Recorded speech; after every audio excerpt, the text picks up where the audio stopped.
Call the meeting to order. For all those who don't know, restrooms are down the hall here past the elevators if you need to. There's cookies. Help yourself. Get up and help yourself to cookies and coffee, whatever. Make yourself comfortable. So, Thank you. a little bit of goodies. Keep you, so if you get a little low blood sugar during the afternoon here, there's always plans to get that. So, we've got a full agenda for the day and lots of material covered. It's been a while since we've got together as a council. A lot of things have happened during that period of time, and Mark's going to give us an update on many of those things that have happened. I really think it's now time to set a stage of what's next for the council, and that's be the conversation later in the session on the agenda. So, looking forward to that discussion, and but I think you'll appreciate the kind of progress we made and some of the discussions that have happened. So, with that, I'm going to turn it over to Mark, and we will have time for public comment at the end of the meeting, and we will provide for that. So. Try to keep the public comments until that point in time. So, Mark. Well, thank you, Jim. And why don't we just go ahead and do introductions, because sure. there's somebody's on the phone, and I'm not sure who's on the phone, but leader of the council, Jim Pyro, Portland General Electric. Eric Meslow, Timber. Wayne Johnson, Globe 3 Ventures. Lisa Graham, Paradigm and Inlink. Aubrey Clark, Intel.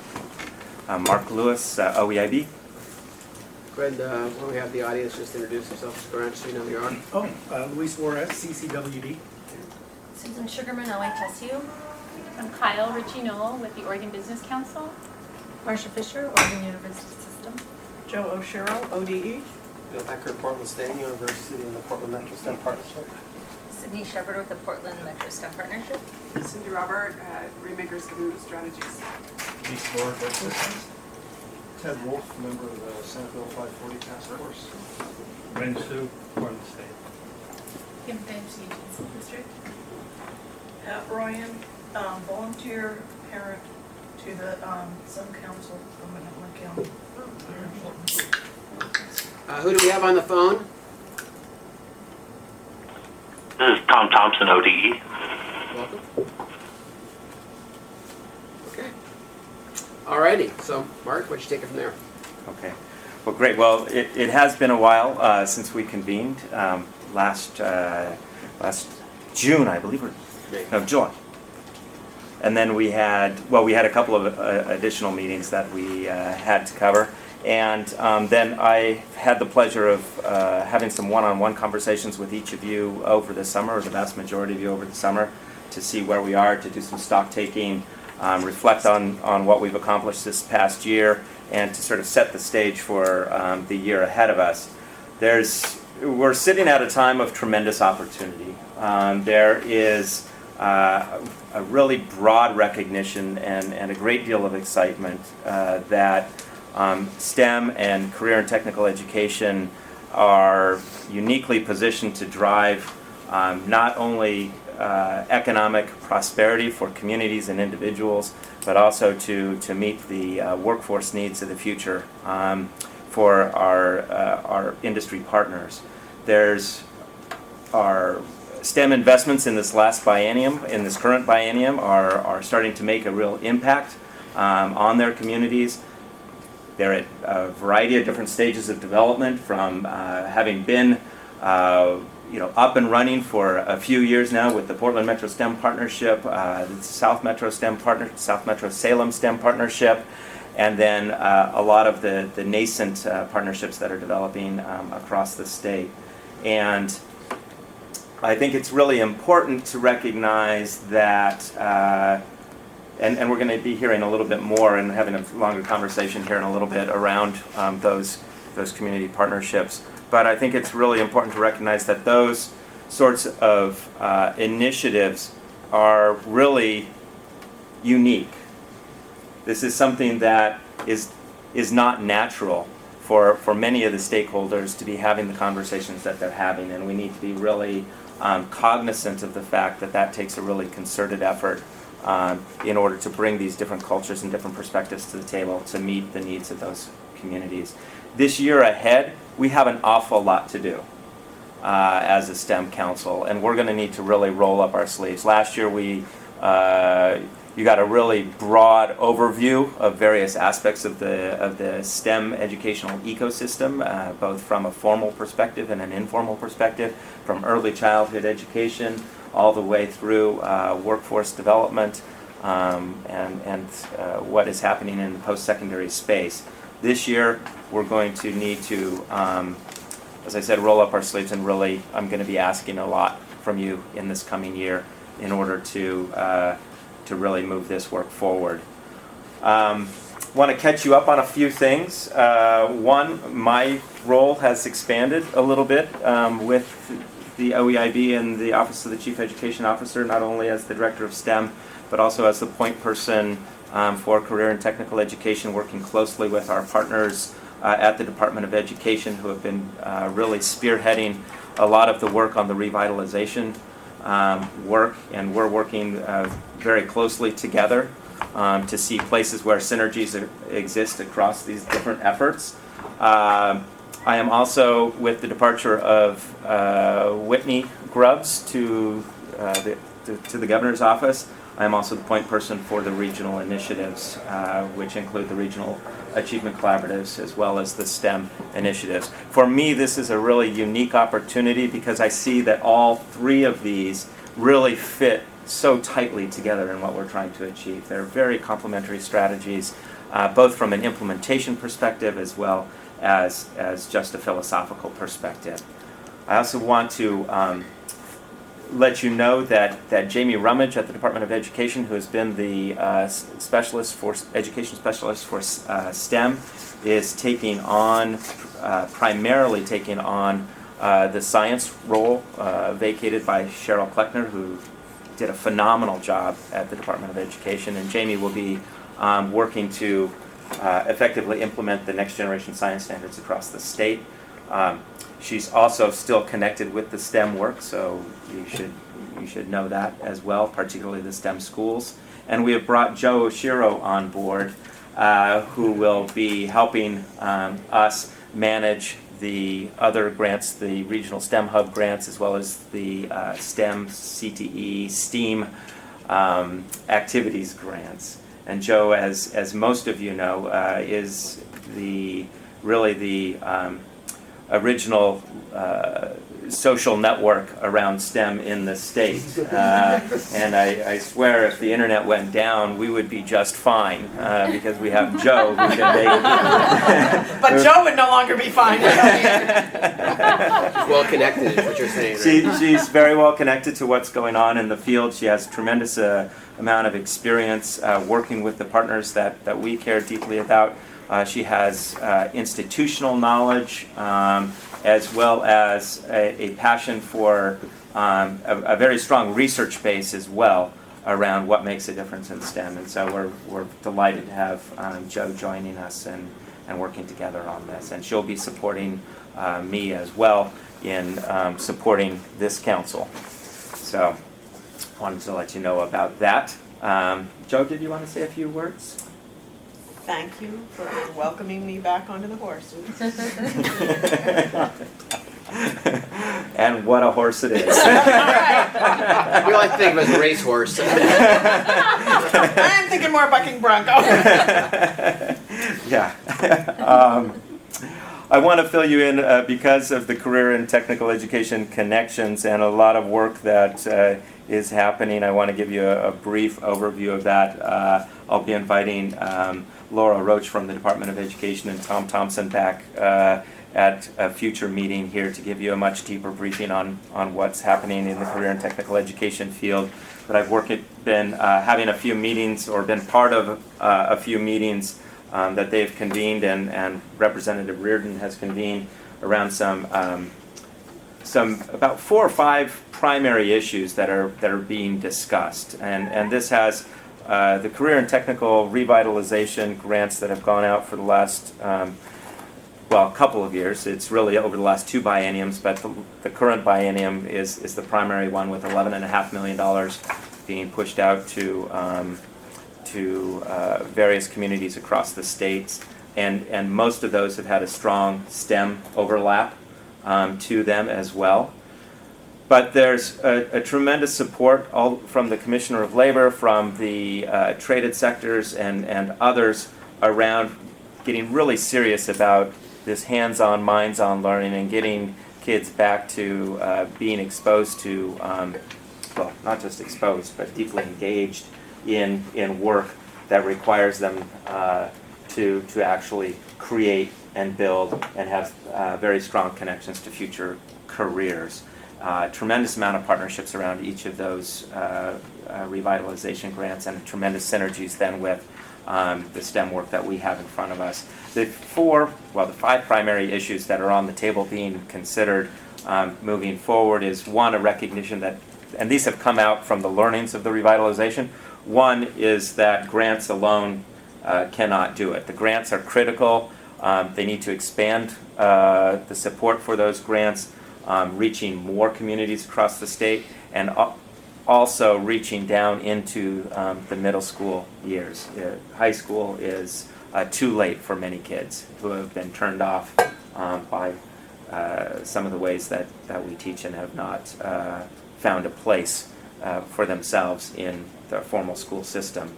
So the CTE revitalization work is in part a great way of keeping kids engaged and keeping them in school and increasing graduation rates. And there's some interesting data that has been collected that demonstrates that when students have multiple credits, CTE credits in approved pathways of studies, that graduation rates are currently in the high 80s, and we think that those are going to go up. That shares that type of, I guess, pedagogical perspective, or sorry to use education jargon, but your perspectives on the teaching practices of doing and not just reading about things, but actually doing things is deeply shared by the STEM as well. So the revitalization grants are critical. They need to be expanded. A recognition that these programs cost a lot more, so if we want them to be sustainable, we also have to look at differential funding to go alongside that in some capacity to support districts, particularly when times get tough. They look at those more expensive programs. I believe it's not just for the CTE programs that we need to look at this differential funding, but we also need to look at our science programs, and we have to look at our computer science programs in our schools as well, Mark? because all of those cost more. Can you define differential funding? Differential funding. So in a funding formula, you get weighting, okay, for the students that you have in your district, in your schools, right? And so for one full-time equivalent, you get X amount of dollars. So in a differential funding formula, which several states across the country have done, and sometimes it ranges from like a 1.1, 1.2 per full-time equivalent, up to something like 1.4 in Washington is what they chose to do. So that means for every full-time CTE student in that class, you basically get compensated, 40% more. So there's an incentive then to maintain those kinds of programs. Do they write the driver for that? Yes, absolutely. It's incentive to maintain those programs, to pay for the ongoing costs of equipment, of renewable costs as well, consumables that are associated with that. You think of 3D printer, you think of welding, you think of other programs that require actual resources that are physical resources that need to be replenished every year. Credit equivalency. So this idea that career and technical education is also mentally rigorous. It's hands-on, minds-on. And shouldn't we, in an applied mathematics course, be getting some mathematics credit for that toward graduation and hopefully toward credentials and post-secondary studies as well? Teacher capacity is an issue. We have an aging CTE workforce that's out there. Oftentimes programs that have been going for many, many years in schools go away as soon as the person who started them retires, and we don't have a lot of teachers in the system right now who can step in. And so I've heard from many districts out in the field who have done these CTE revitalization grants. They say, okay, we've got the money, we want to start up this program on high-tech manufacturing. Okay, who's going to teach it, right? And who has the current skill sets from industry who can can actually step in and do it well. And so part of the conversation is how to support and incent teacher recruitment and retention in the career and technical and preparation in the teaching workforce there.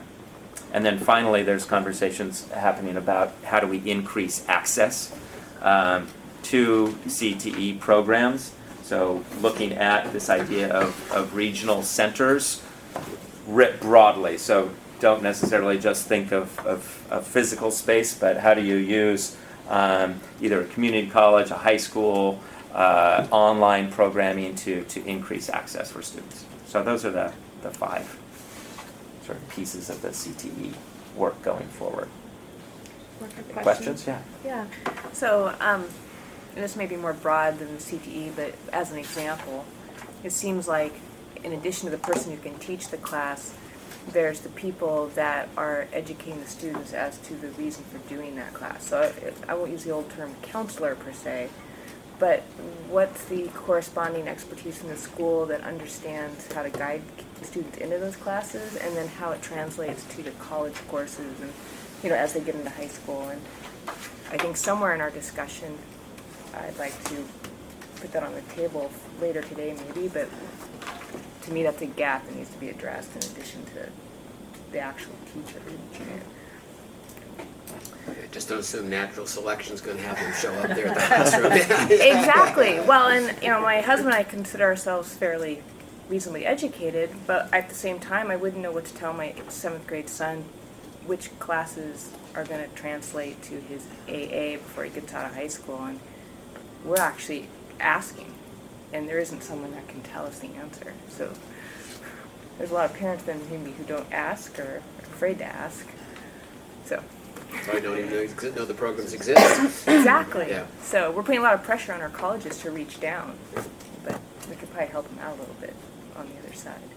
Yeah, I think that's an excellent point. The whole idea of advising, whether that's in both in the K-12 system as well as in the post-secondary system, is huge. And how to keep, we know that counselors' workloads across the state are incredibly high. Mm-hmm. They're another position that has been cut over the years. And oftentimes counselors are not necessarily career counselors, but and guidance counselors. They're tasked with a number of other duties as well. Mm-hmm. It's been brought up in many places, and as we talk about the investments being recommended by the OEIB going forward, that's certainly a piece of the issues. There's also conversations going on right now, actually in this time, because I'm supposed to be there as well, but there was a conflict. And this is a cross-sector group that has been meeting for the last year, facilitated by Dr. Hilda Rosselli around college and career readiness and developing college and career readiness standards, but also they're picking up this idea of also counseling. How do we get the word out? And particularly for many of our students in poverty, students of color, first-generation college goers who aren't getting the necessary support at home. Not necessarily necessary support, but there isn't an awareness of the opportunities. How do we get access? What does it mean? How do you create the FAFSA forms, fill those out? What's your program of study could be, et cetera. And so solving this is a huge one. Yep. And it'd be a shame if it fell through the cracks between these grants and these organizations. And I don't know where it fits per se with how I see it, but I think we should raise it to be something somebody addresses, like you said, very definitively, either as part of grants that go out under CTE or as however the OEIB funds schools, or I don't know. I just wanted to make sure that got raised this particular time. Right. Is that something I just want to check with the sort of the will of the council on that around the table? Because happy to do that and elevate that and to take that forward. Well, I think a marketing plan around anything we do around STEM CTE, marketing to our customers, I'm sure the parents and the kids, has got to be included. Well, and I'd second that, especially when you're talking communities of color that are engaged in STEM. whether it's women or it's people of color, and literally you may get shunted out of tech and out of these STEM disciplines while you're in school because somebody doesn't know that there's opportunities there. So maybe changing the paradigm there would be a good thing. I don't know if it's a matter of taking it a step beyond the schools themselves and basically having advocates for people through their career or something like that. I don't know what it looks like, but the idea being that there are people that can have these industry-related or skills-related or discipline-related conversations with a broad spectrum of potential students, potential employees, to have them go into these fields. And I think if you talk to Joe and others that have been involved in this over the years through OPAS and other the universities, they all have outreach and marketing ideas that have been done on shoestring budgets. So I can imagine if we make sure that we set aside a percentage of our asks to doing that work in a methodical 5-point contact kind of methodology, you would probably do very, very well in regards to increasing the amount of interest in careers with STEM and CTE. Yeah, and I like your 5-point. I mean, anytime you try to close a sale, right, it usually Yeah. takes 5 times. I think a lot of these students need to have somebody that they see more than once and have a trust and a relationship with. And We're the decision makers, kind of get in front of them. I think what we found also in the past when we worked on this, industry getting out into the schools is critical in that regard, showing true life pathways. It's one thing if a counselor tells you you can go do something. It's a different thing if you have a company sitting there, pointing out that they have jobs available and this is what those jobs do, putting some context to it. So there's lots of it. Again, I don't want to put Joe on the spot, but Joe and Bruce Schaefer and others that worked fiercely within OPAS did marketing outreach to schools across the state in regards to everything from robotics to actual programs in the universities. So you should put her on staff. But it really sounds like there's Good idea. there's 3 dimensions. There's a communications plan, which really makes parents aware of the opportunity. Then there's a place once they go into the schools where the kids can go and get that information or a source to get it. And then third, I think the industry partnership of having industry come in and tell about the great things, the jobs that are available in the CTE and STEM fields, so they can see the full piece of it. It's got to be holistic and all pieces fit together. So. Especially in local communities. The industry's from those local communities coming in and making sure that a lot of kids aren't going to leave their 40-mile window, so they need to know what, if they need to leave their 40-mile window or if there are opportunities for them within that. I'm good. I Thank I do want to point out or re-emphasize this idea that in all of the STEM grants that went forward, industry partnerships with industry were critical, as well as in the CTE revitalization grants. They were required. Our STEM hubs have very strong relationships with industry. They recognize the power of having individuals who build relationships with both teachers and with students, so that they can convey a different sense of what are those STEM opportunities out there. As we've talked about before, there's some huge perception problems that exist within our system around CTE and STEM.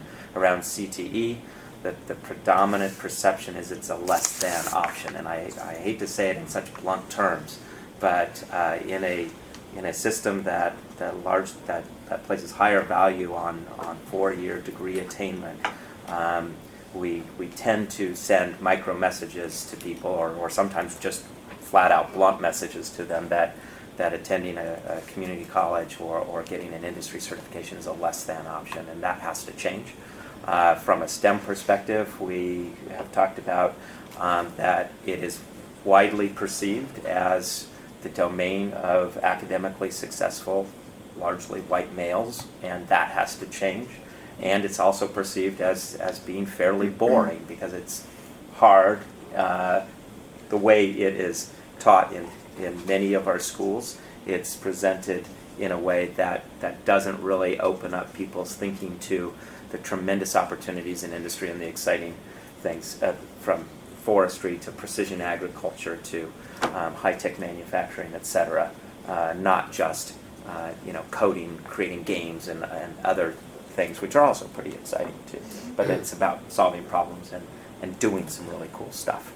So we have some perception issues that we'll talk about a little bit more. And frankly, the fact that CTE is a pathway to engineering in the STEM degrees. I mean, many of the kids who get to those STEM degrees came through a CTE program or can come through a CTE program. You know anybody Yeah, like I don't know that? anybody like that. I went to Benson, you know, whatever. An engineer that actually knows how to do something. Yeah, that's right. You know Well, what whatever. you're saying? That is important.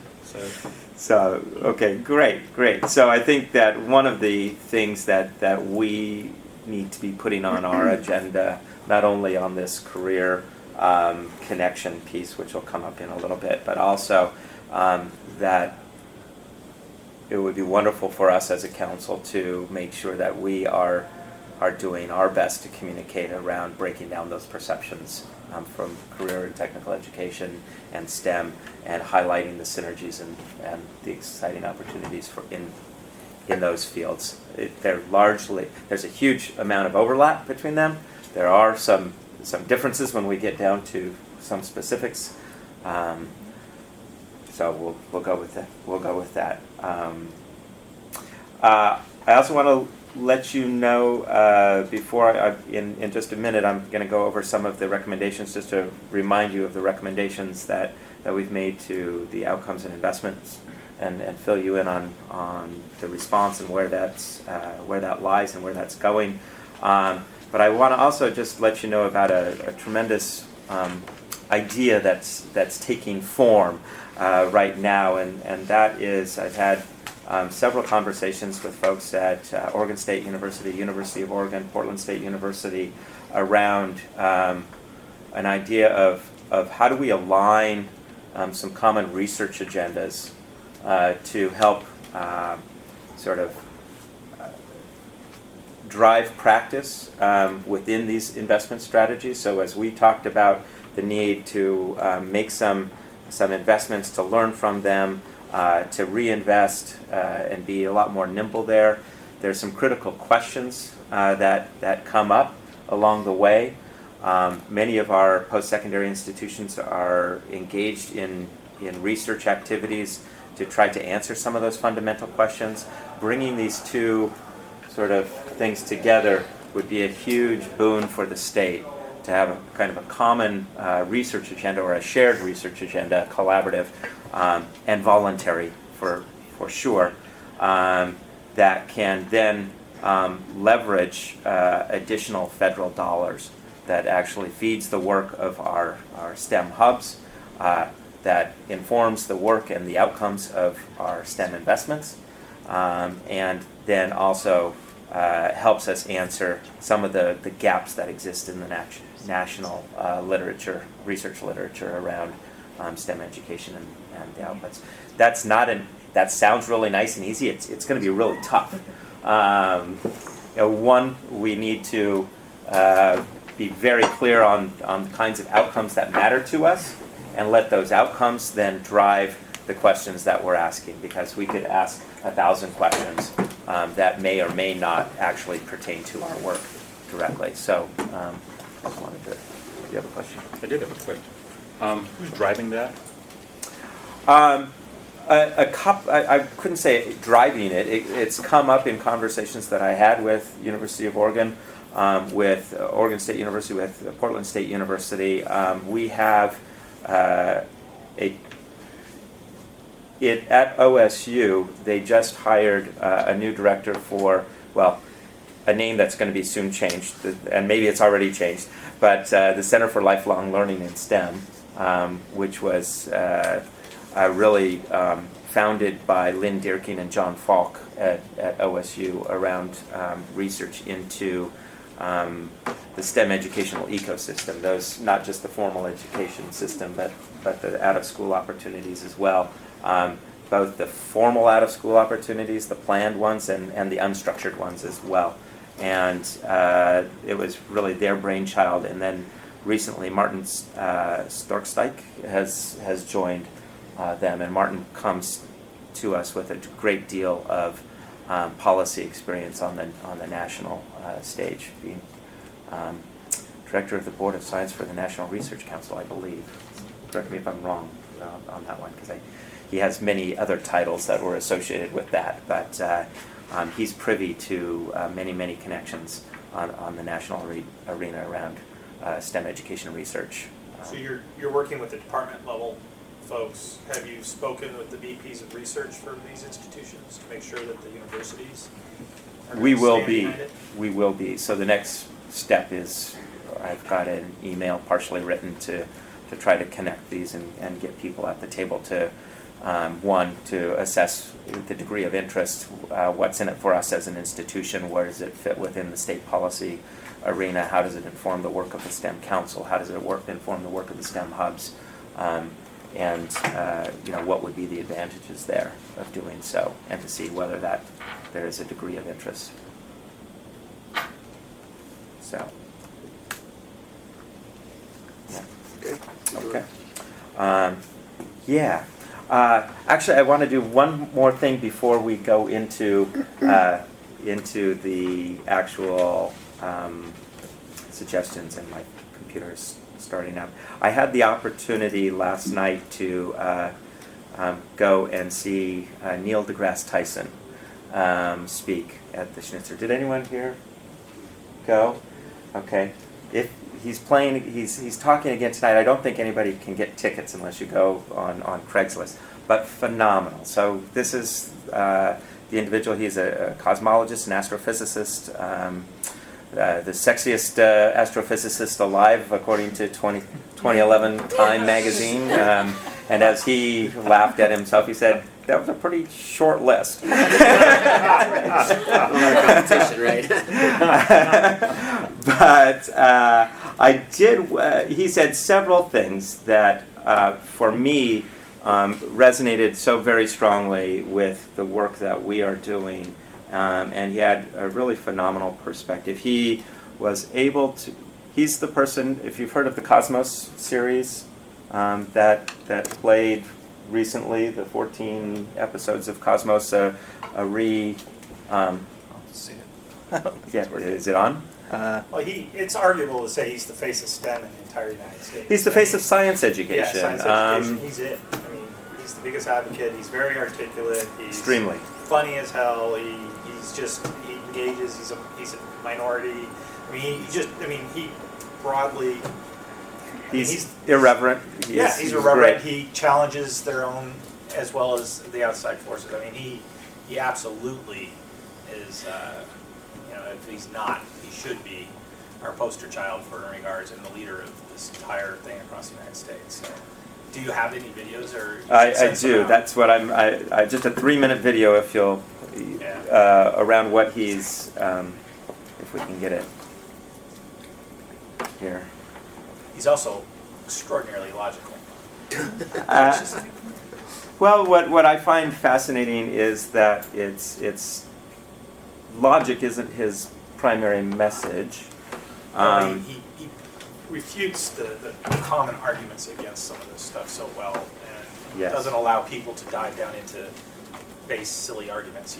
He doesn't, and he stays apolitical in this. What he's was saying a couple of things last night before I play this video, is that he went back, he did a quick little historical journey, and I'm sorry for this little segue here, but it is highly relevant to us. He looked at, one, he put out there historically the contributions of Islam to the advancement of science in the world, and a recognition of this. For 300 years, between 800 BC and 880 and 1180, was really the golden age of Islam in regard to science. And then, and he made all these connections. But then, what happened was a cultural shift there, where dogma started to shut down this really vibrant crossroads, where they were pulling in from all of these cultures, different cultural perspectives, and that's what fed the innovation and the growth, the challenging of their ideas to create better ideas. And when that dogma happened, there was a tremendous, almost instantaneously drop off in terms of the contributions to the sciences.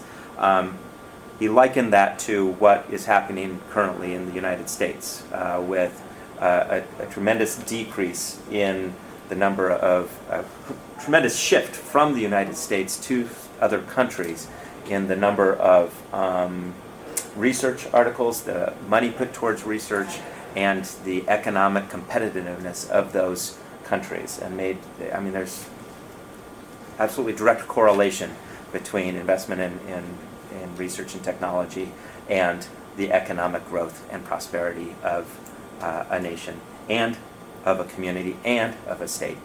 And so he came back time and time again when questions were asked. He said, you have to make it an economic argument because nobody listens to any other argument. But when it affects their pocketbook, and they see how it affects their pocketbook, and he said, if people in the United States want to still have their iPhones and iPads and have this economic prosperity, then we need to invest. It was the bottom line. And I see that argument playing out very strongly in the STEM fields this way. It's not just about filling jobs, it's about creating jobs. And that investments there pay off time and time again. So here, this is the fundamentals. He closed with essentially this argument, and I'll tell you more about the story because there were a couple of teachers, and the last person was a mother who asked the last question, and he gave her a really hard time because she didn't bring her 5-year-old daughter who had seen the entire series and loved Neil deGrasse Tyson. He said, "Where is she?" "She's at home because she has school tomorrow." And he's like, "Really?" "This is me. I don't come to Portland very often." "I'll write her a pass." So it was quite funny. Anyway, here he is. I hope. When I think of science, I think of a truly human activity. Something fundamental to our DNA. Something that drives curiosity. When you're a kid, you're born a scientist. What does a scientist do? We look up and say, I wonder what that is. Let me go find out. Let me poke it. Let me turn it around. This is what kids do. Kids that can barely walk, what are they doing? They're turning over rocks. They're plucking petals off of rose. They're exploring their environment through experimentation.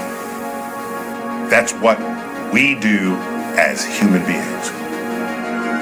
So what do? We prevent that. We prevent these depths of curiosity from revealing themselves, even within our own residences. We spend a year teaching our kids to walk and talk, and the rest of their lives telling them to shut up and sit down. What kind of environment is that? The goal here is not to make everybody a scientist. That's not the goal. What a boring world that would be. You want artists, you want musicians, you want novelists, poets. You want the rest of this. What matters is whether they're scientifically literate and maintain that literacy and that curiosity throughout their lives, no matter what becomes their profession. People think science literacy is being able to recite facts, and it's not that. It's a part of it, but it's not the main part. The main part is, how do you look at the world? What does the world look like through your lens? If you're scientifically literate, the world looks very different to you. It's not just a lot of mysterious things happening. There's a lot we understand out there. And that understanding empowers you to first not be taken advantage of by others who do understand it. And second, there are issues that confront society that have science as their foundation. You can't look at science and math as some separate subject. It's fundamental to what it is to be alive because it's all around us. And it influences your health, your safety, how you're going to have to vote, what issues are before you politically. If you're not scientifically literate, it's in a way you are disenfranchising yourself from the democratic process, and you don't even know it.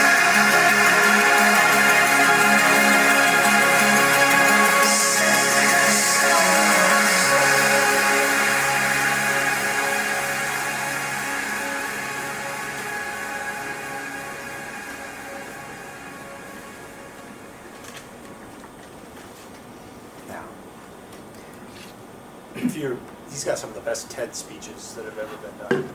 Yeah. You ever have a chance to those? He does. He has some amazing ones. he hit this theme at the end time and time again with educators, with this mother, this idea of supporting and fostering curiosity. Plain and simple. That is our role as parents and as educators. Because if somebody is curious, they're going to continue to learn. They're going to continue to be voracious about interacting with their environment. And as we have put forward a potential definition of STEM as applied curiosity, that insatiable desire to know and a drive to actually create and to bring something else into the world, I think it's powerfully, it has a powerful resonance with people and can help us cut through a lot of the structural pieces that tend to, I think, oppress curiosity in our system. Yeah, he did something with the entire audience.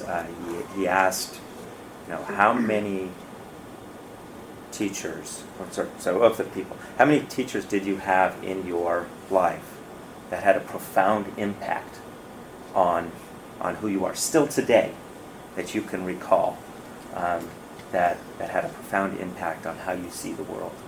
And he went, how many people had more than 5? How many people had 5? How many 4? How many 3? How many 2? How many 1? How many none? And the largest number were 2 and 3 in the audience. And it's certainly true for me when I think about it. That's not saying that the others were bad in my life, but that those 2 or 3 came with their full selves. You didn't want to leave their classroom. You didn't want it to end because they challenged you to think differently about it and not just do more homework. We don't need more rememberers, right? You never think, as he danced across the stage saying, "Ooh, homework, that's fun." No, you don't remember that stuff. It's other impacts that you have, and for those parents, he said, we protect them from breaking that egg. That child who picks up that egg and is feeling it, that 2-year-old feeling it, and it's going to break, right? But we stop them. And then what happens when you break it? Well, how cool. You've got something that started out hard, and now it's fragile. And boy, there's all this liquid stuff coming out, and some of it's orange and some of it's clear, and it feels all slimy and cool. And then you poke the yellow and it breaks and spreads. I mean, what a fascinating learning opportunity. And what? It's a little bit of mess on the floor, and it costs you 25 cents. Why stop them? Anyway, so it was fascinating. He ended up talking for 3.5 hours and answering questions, which is much more than the Rolling Stones concert that I saw when I was in my youth, much longer. And almost as interesting in a different way. Let's put it that way. So, that's good. Thanks for sharing. Interesting lesson there for us. Okay. What I do want to do now is just remind us of, and Jim, maybe you can help if you want to tee up this our presentations here to the outcomes and investment. And I just want to do 5 minutes with this, not extensively, but just to remind us of. Yeah, we had an assignment to really kind of report to the subcommittee on what we wanted to see in the budget. One of the things they made it clear is they didn't want to see money, dollars. They wanted to see concepts and ideas. And so we tried to capture what we felt was the direction we were going, to provide them some insights to what we were talking about. Always comes to money, but we never really had that money conversation, which is fine at that point. It's part of the process. And I think, as we presented, the OEIB is really trying to figure out how to nest these things all together and make a coherent package for the governor so that it's well connected and hits all aspects of the education system. So with that, I'll let you kind of talk about it. And I think that's our challenge now, is to take it from this concept to really integrate it into an entire package. Yeah. Ultimately get funding for this. So. Absolutely, that's part of our challenge before us. The directive was really to the different entities and agencies within the OEIB under their purview to look carefully at the various barriers within the system, and what are those critical things that we need to do right now in order to address them. And the charge was on the what and the why. Okay, not the how, but the what and the why. What do we need to do and why do we need to do it? And I think that that's a really valuable place to linger for a while, because when you get to the how, then people start bringing up the yeah buts and how much does it cost, and we know that we can come up with all manner of excuses, but if we're clear on the what and the why, we figure out a way to actually make it happen. And so we started out just giving a little history. We were making the arguments about STEM as jobs, STEM is about economic growth and innovation, STEM is about prosperity for both individuals and the communities, that right now we're not creating enough STEM individuals or through the formal education system, and I know that you think more broadly than just degree production in this, so but this is a piece. We need to refresh the data. We need to refresh the data, and I'll work with John on doing that. Yeah, so good point. That'll be one of our subcommittees, is refreshing data. Additional challenges within the system, that lack of career connections and career awareness is certainly a piece of that. We've got isolated pockets of evidence or of excellence. So just a recognition of some other challenges and barriers within the system that our priorities were then going to be addressing. The three priorities that this council put forward was an investment in this this statewide network of regional STEM hubs, along with the connective tissue and support to ensure communication across those STEM hubs, but that they were the primary sort of infrastructure, if you will, not physical infrastructure, but intellectual capital and partnerships and social networking and professional networks that would deliver solutions across the state tailored to the needs of the local communities. The second strategy was this idea that we needed some strategic investment funds that enabled us to act like a business investor, and that is to scale the things that we know already work, and then to invest in discovery as well of things that are emerging as having high potential, and to do that again both through the hub network as well as to separately for those places that aren't served by hubs, but scaling those practices and spreading them predominantly in the middle school years and predominantly for our underrepresented and underserved students, our students of color and our women in those years. And then this idea that in our post-secondary space we needed to provide opportunity and incentive funds to more tightly couple the education programs that exist with the industry needs, from not just it's sort of taking the e-TIC model and expanding it into other ways. And there's a lot of conversations going around on that Talent Development Council, both at the HEC, at the Oregon Workforce Investment Board, Laura McKinney here from e-TIC, and Eric and others have been meeting with a number of different constituencies, and this is something that has a lot of legs and a lot of support from a lot of different areas. We need to, there still needs to be several conversations around how to get that coherent and where it lands in terms of responsibilities, but again, our role was putting forward the what and the why, not necessarily the how, and this is a critical piece, along with support in those post-secondary institutions for our students of color to increase their attainment and to break down certain barriers that exist in cultures, in support, a number of different aspects there. One question. So if asked where pre-K and early childhood falls more around what the STEM Innovation Network is doing? Right now, as you know, early childhood education is critical. Mm-hmm. The STEM hub, not the STEM hubs, the early learning hubs are expanding across the state. They're working on building those infrastructures. We see that integration with those efforts over time. Mm-hmm. So that wasn't put forward as a primary here in this, sense of right now putting that forward as that sense of urgency. So those conversations are definitely happening at Bill. Mm-hmm. Yeah. Good. Well, just because it's explicitly not listed here, so I wanted to ask. Yeah. Thank you. No, good point. Oh, well, and you'll know that in strategy 2, we talked about 75% of the funding going to that upper elementary, middle school years, that place where that STEM identity is being formed. Thank you. Okay. In the interest of time, I'm not going to go through the various arguments for all of these, but I did want to mention in strategy 2, we also talked about the great deal of need to find ways of supporting out-of-school programming or extended learning opportunities that also exist. How do we support them, and how will we tie them more closely to what's happening within the formal school system as well? So, and using those funds to help us do that.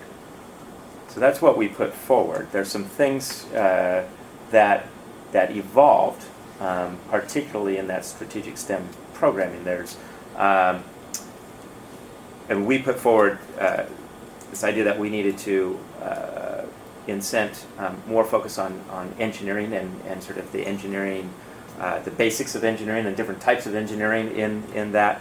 We talked about computational thinking and coding and increasing that presence in those age groups. And we talked about the need to focus on mathematics as well, and having students be much more successful in mathematics and have a deeper and long-lasting understanding of mathematical principles. So those were the 3 sort of subject areas, if you will, within that program. So without looking forward in regards to dollars, can we at least look backwards and understand what we've invested to date in these areas? I know, for example, on STEM Innovation Network, this last biennium, there was an investment made. What was the amount? It was $2.8 million that was made in the STEM Innovation Network. And then they... and that was for 6 funded hubs. Okay. And basically minimal central staff support at all. And then the STEM, Strategic STEM Programming grant? It was $2.5 million. And for both of those categories, are they things where they were, in a sense, startup funds, they would then become sustaining on their own, or is there the expectation that they're going to need sustaining funding this next one? Good question. For the STEM Innovation Network, if we want this to succeed, and I want this very badly to succeed, this is something that I'm deeply passionate about, and there needs to be sustaining dollars from the state to support this. We cannot count on communities and community partners to do the entire lift on this at all. We can expect them to be entrepreneurial, to leverage the local resources, the human capital that exists in communities as much as some financial capital. But it's not something that can stand on its own without that support. It's very, very, very difficult to do so. And to convince funders around that coordination, that backbone, that communication, that takes a tremendous amount of effort. And it needs to be funded by the state. It needs to come. That, as well as some programming that complements those efforts and supports those efforts. But I think it's that ask for the match as well as provide that sustained funding to keep those things going. The idea is that these, in many communities, we're seeing these integrate with the Regional Achievement Collaboratives, and Laurel Singer will be joining us in a minute to talk more about that and how those start aligning up across the state. In terms of the strategic STEM programming, this is something that went out as kind of this biennium funding was the expectation to try to close the opportunity gap that exists. And connecting to the world of work, there wasn't necessarily an expectation of renewed funding. I believe that we need to be much more deliberate about that investment and to take to scale the things that are working and not just be putting a lot of one-off grants out into the field, because that is a tremendous challenge for those programs who are seeking funding. We need much more sustained 2.5 efforts. for the STEM grants was the money that was out of the CTE grants that got remarked. Separate. Separate. So in addition to the CTE revitalization grants, there was $2.5 million in STEM activities grants. And there was a portion of the CTE grants that were supposed to be STEM related as well, is that right? Tom, are you still there? Tom Thompson? Yeah, I am. Can you speak to what percentage of the CTE STEM grants, CTE revitalization grants were STEM related? Just based on what they said, it's probably 60-70% of them. Okay, yeah. I was just Thank you. just remembering that there was a specific legislative carve-off around the CTE revitalization grants. For STEM. I appreciate that. Oh, yes. There was for sure huge overlap as we've discussed. Right. But there wasn't there. I'm just trying to understand. I believe there was $1 million specifically carved off for that, but then a lot of the additional CTE revitalization grants went to STEM-related programming. Okay, well, that's a great baseline. And then around the talent industry, post-secondary talent development, I can let people know that there's probably about $7 million moving forward that are kind of in that innovation, new investment bucket.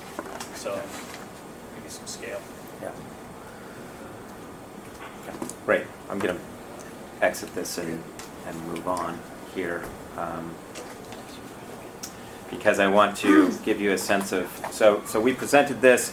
It was really unique what's trying to happen here in terms of making recommendations to the governor's budget. There were over 100 different proposals put forward by the various agencies for consideration by the Outcomes and Investments Committee.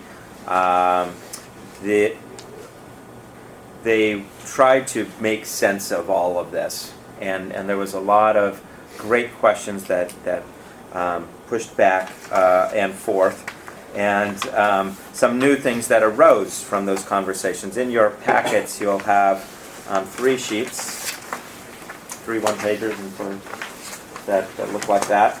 And these are the 3 buckets that became organizing principles for all of these various initiatives. You'll see the first one is Pathway to Kindergarten Readiness and Third Grade Reading. Dr. Golden speaks very strongly and passionately about ensuring that we have, from an equity perspective and otherwise, there's a great deal of research around those students who achieve reading proficiency by 3rd grade being 4 times less likely to drop out and more successful in school overall.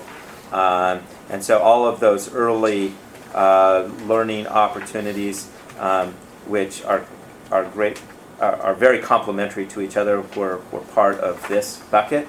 The STEM in the second bucket, the pathway to high school and post-secondary completion, which some could argue that those are 2 buckets, but it's nice to see them as 1 bucket because it looks at it as a continuum and as a pathway here. You'll see both in there the STEM hubs as being an essential support and piece of this as well. For those who question, well, one of the things that I questioned was the check marks to the right in that matrix, because the STEM hubs hit all of those. They definitely hit those. They're collective impact partnership. They're into P20 essential skills. They're working with educators to be more effective and implement the Common Core and the next generation science standards, increase the learning environment, the quality of the learning environment, and they're a systemic approach to redesigning and transforming schools. So I made that argument several times, and they said, we're not going to have more than 3 check marks because then everybody is going to do it. So that's all right, but just to know that everybody inside knows that those hubs are hitting on all cylinders there.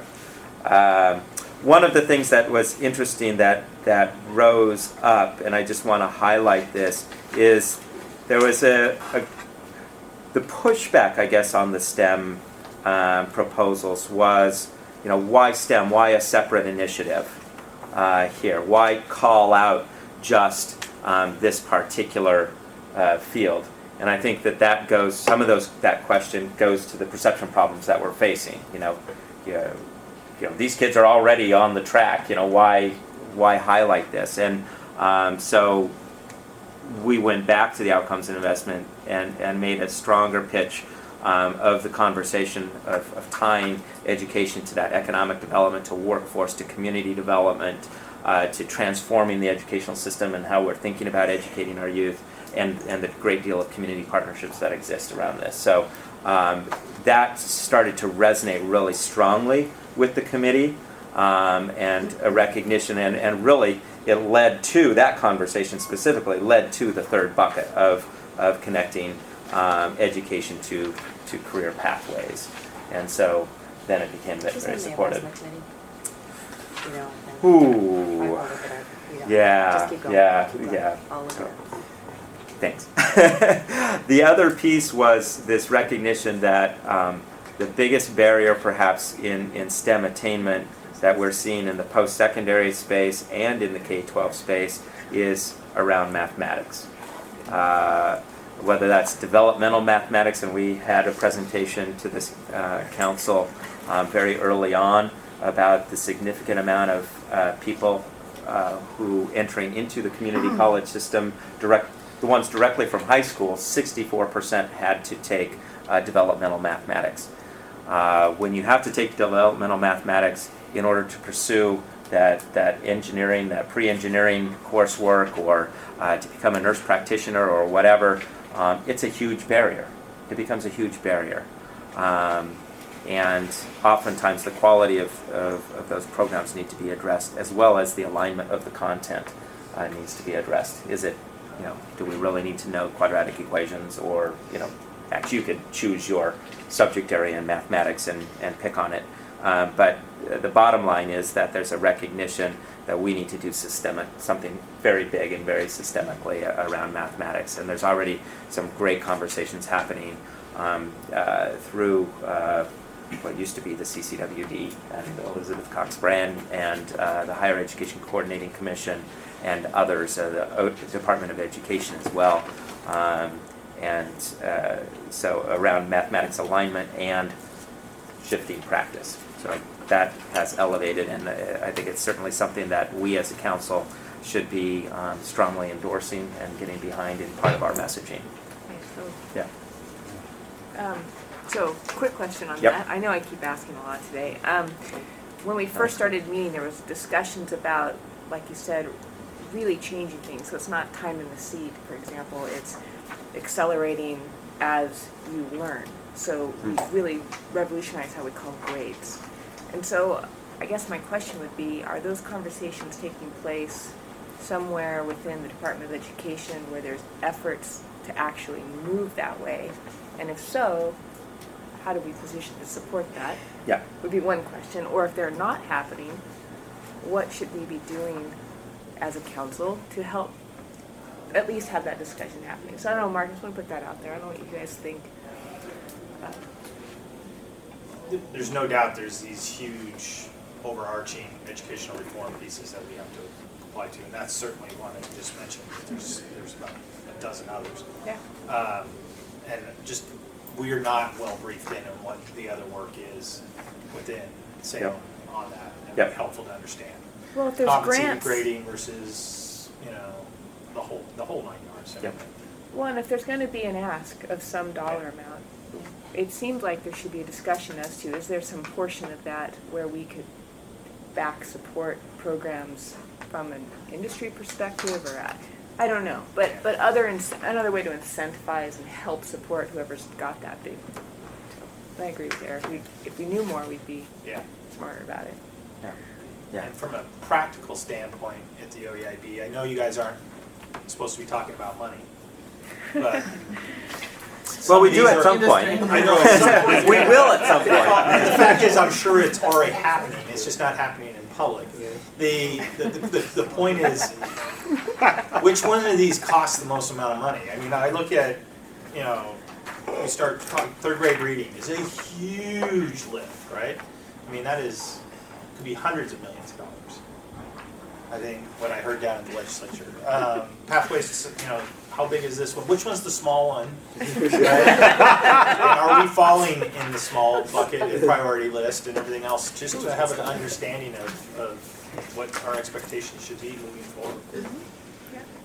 I mean, I know I'm putting you in a hard spot, but this does come down to money at It some always point. comes down to money. And the fact is we don't have, I know that they're not talking about money in Salem, but we ought to know in this room what our expectations are for money, right? And we can't set that expectation until we have some idea what kind of pie is being divided up. So, we have to know. And our role And we- in that going forward. We have to be advocates because at the end of the day, we were given a charter to increase the number of degrees and to increase the proficiency in math. And that doesn't happen by osmosis. No, and I understand why the OEIB is going through the budgetary process they are, because the quicker numbers are put to things, the quicker you have opponents and, detractors and everything else. But it's handcuffing us right now in understanding. I mean, if we were just going for small millions, maybe it's not a big deal. But if we're gonna make a big ask, right, it's a huge deal. Because suddenly we are gonna be in a competitive process against, teaching third graders to read, which I'm not interested in being competitive against. But we have That should to, be Well, if they don't read in unified. third grade, they're never gonna get the other thing anyway, so. The other two pieces of paper don't matter. yeah. We don't. So- and I know there's probably not an answer that you can easily comment on, but I just think it's critical that this council starts to understand what we want, right, in regards to how many zeros and commas are in it and what we want to do with it.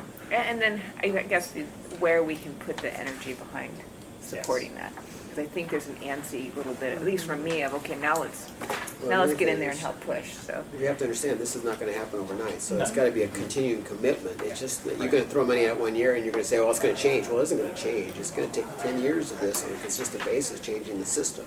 And I know for a fact that the frustration that I'm feeling is also being felt from people that actually have a vote in this state, in the legislature. They're in the dark as well of what's going to be put down in front of them.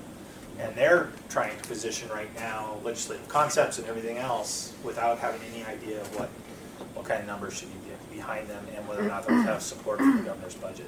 So I know you have on here, what is the budget process going forward?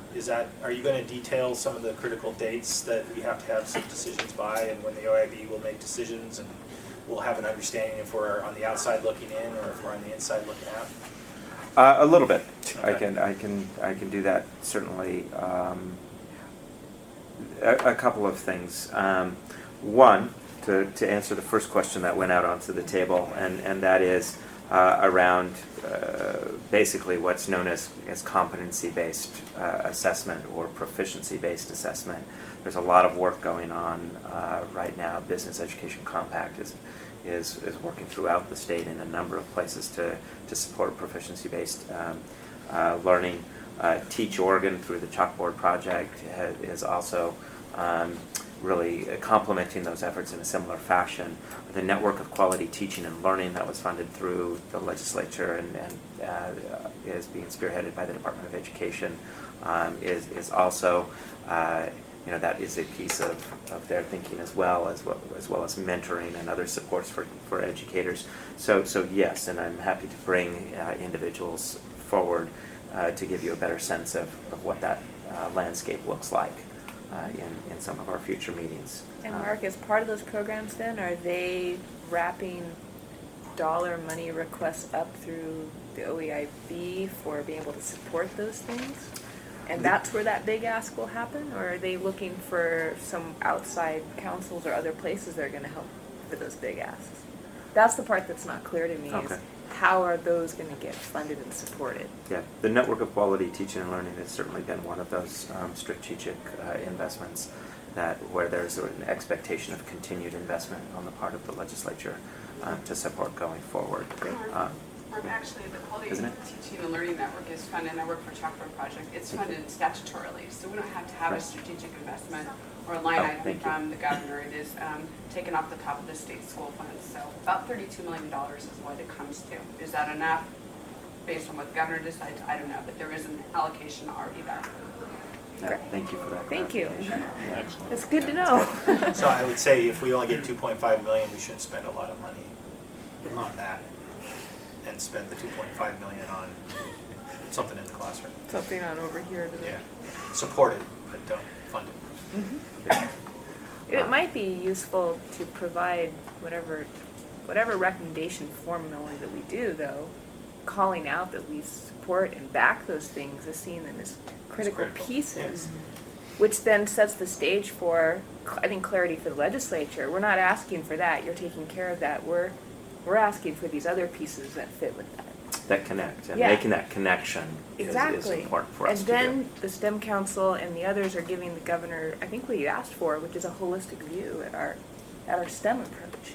And that, I think then it gets real simple to see how it all adds up and where the gaps are that we'd like to cover. It seems like there's some natural connections between math education, CTE, and STEM degrees. And the question is that a holistic kind of view, or is that we have 3 buckets, and the question is, can you be more strategic by going in as a holistically and say, this is what it looks like, and does that make sense? Can everyone come together and say this whole continuum, therefore you can ask for maybe more money or a bigger footprint to make things happen? I worry that there's individual silos going on, and people say, well, so group is in here asking for math, another group's in here asking for CT, another group's asking for STEM, and is there a better picture to be able to pitch this to the legislature as we're all working together to get an outcome? But it's got some issues with it too, I think. But I think that's a thought process. What you just mentioned was the topic that was on Monday at the Higher Education Committee, its legislative days, was the confusion of all these different things coming in. How can we get CTE and STEM to be on at least the same dance music? There may be individual pieces of legislation that go forward for them, but that we're all moving the same direction. Well, it's interesting. I mean, if you took a history lesson and looked back 100 years, you'd have conversations going on about what level of education people needed, and whether they needed certain technical skills or not, and how many of those that you actually taught in school. Okay, so we're in a different place now, where it's getting to the point where these math skills, these STEM skills are now core. Well, not everybody actually may believe that. So they may be willing to have very different conversations about where the limited dollars should be spent. And if we're looking at not only preparing a workforce, but actually strategically positioning ourselves to be, at the front, preferably, of our socioeconomic conversation, then what things should we be doing strategically? And should we be looking at that from a longer term perspective, shall we say, as opposed to a 2-year look like we tend to look very often? So that we don't get into this conversation every 2 years about how many dollars we're going to spend on, a fractal of the conversation that needs to be addressed. So, for instance, when I think about the STEM hubs, if we say that we are committed to having some sort of access to a STEM hub-like environment all across the state in the next 10 years, well, what does that look like? Well, I can't tell you exactly what that looks like, but now I put a stake in the ground that says, if you live in any corner of the state that you live in, there will be some sort of organization, some sort of structure that ties you into the STEM activities that are going on in the state. Okay, so now we know we need to fund that in some way, shape, or form. And there'd be that expectation every 2 years that we're going to be figuring out exactly where those dollars are going to be spent based on the needs, based on where we actually live. So I would think that using that as an example, we'd be setting some sort of perspective, some sort of look into our strategic process that informs the budgeting that we end up doing. And that would actually help the legislators, that would help the education system, that would help everybody in the continuum understand the direction that we're going in. But I also think that it's really key that we tie that to some sort of economic outcomes. If it's just about going and teaching people things and hoping that they'll figure something out, I think that makes it really hard for people to plan. So, if we say that we've got certain clusters that we're supporting in the state, it may not be what we do in 10 years, but that's what we're doing right now. And that there are industries that are supporting it that are in those clusters right now, and there are dollars to be actually accessed right now, and there's value that comes out of the education around those right now. So, can we say, in the short term, this is where we're going to spend our dollars, how many of the dollars we're going to spend? It may not be a lot of money, but to be able to say that we're going to source these many computer science people out of our system in the next 5 years, as an example, because there certainly is a significant demand for those folks, would be a good thing in my mind to say. But there's an ROI to it. Exactly. Yeah, we're already going to be on the small side of the budget. We know that. So it's, the small side of the budget's great sometimes because sometimes it slides right through because it's just a little bit of money. But other times it's the easiest thing to cut because it's a small side of the budget. And then so ultimately, we're fortunate in CT and STEM that we are one of the only places in education where there is a pretty direct ROI that can be calculated. You're not going to get an ROI on third grade reading. That's definable as you're not going to be able to go in and say if everybody can read at third grade, it's going to be worth $18.2 billion to the GNP at some point. You can, to a certain degree, do that with what we're talking about. So we should be able to elevate ourselves out of the conversation a little bit and make a priority to the small investment we're asking. We do have goals in regards to how many STEM hubs we want in the state of Oregon. Is that correct? Loosely. In but terms loosely. Of, yeah. So we know how many we have now. We know how much it took to create that many. So we should be able to put a number on that pin of it's going to take another $7.5 million or $10 million to create the number of hubs that we believe are necessary. The STEM grants is a looser number, and the stick is certainly a looser number. So there it's just about what you get for how much you invest on an ROI basis. So we can say we want 15 million, and then if people come back and push back because this goes through the sausage grinder and says that's not available at that level, what can you do with 5 instead? I think we'd be easily prepared to have that conversation, but to not stick a stake in the ground and say this is what we believe is the minimum amount we want to advocate for. Yeah, and why? And why? With some history to put We behind will it. get budgeted to the sidelines, I believe. Because third grade reading is a lot more interesting to a lot more legislators than what you're doing, I think. So, anyhow, my high horse, I'm a tactics guy, get it going. We're in September, the governor's budget is put to bed, or the initial first blush of it is when? I assume you're turning in OEIB budget proposals for the next full biennium as well right now? The OEIB has had a first reading on Yeah. these proposed investments from the subcommittee. They will, in their October meeting, will be finalizing the conversation to move that forward. And you've put together your budget, correct, for the next biennium? The OEIB organizational budget? Well, your budget request for the next biennium. Have you put that together, given it up to your bosses in regards to what you STEM, want? STEM You. counts. Like me personally, Yes. for Your my pieces budget? for STEM council, for staffing, for all these things? With some additional contingencies if we get funded. Okay. So what I have a problem here with is the background game. I got a real strong sense when I was in Salem this week that the game's afoot completely and being completely gamed by the folks that are on the inside, while councils like ourselves are sitting here spinning. And when are we going to be in the game, right? Or are we even meant to be in the game?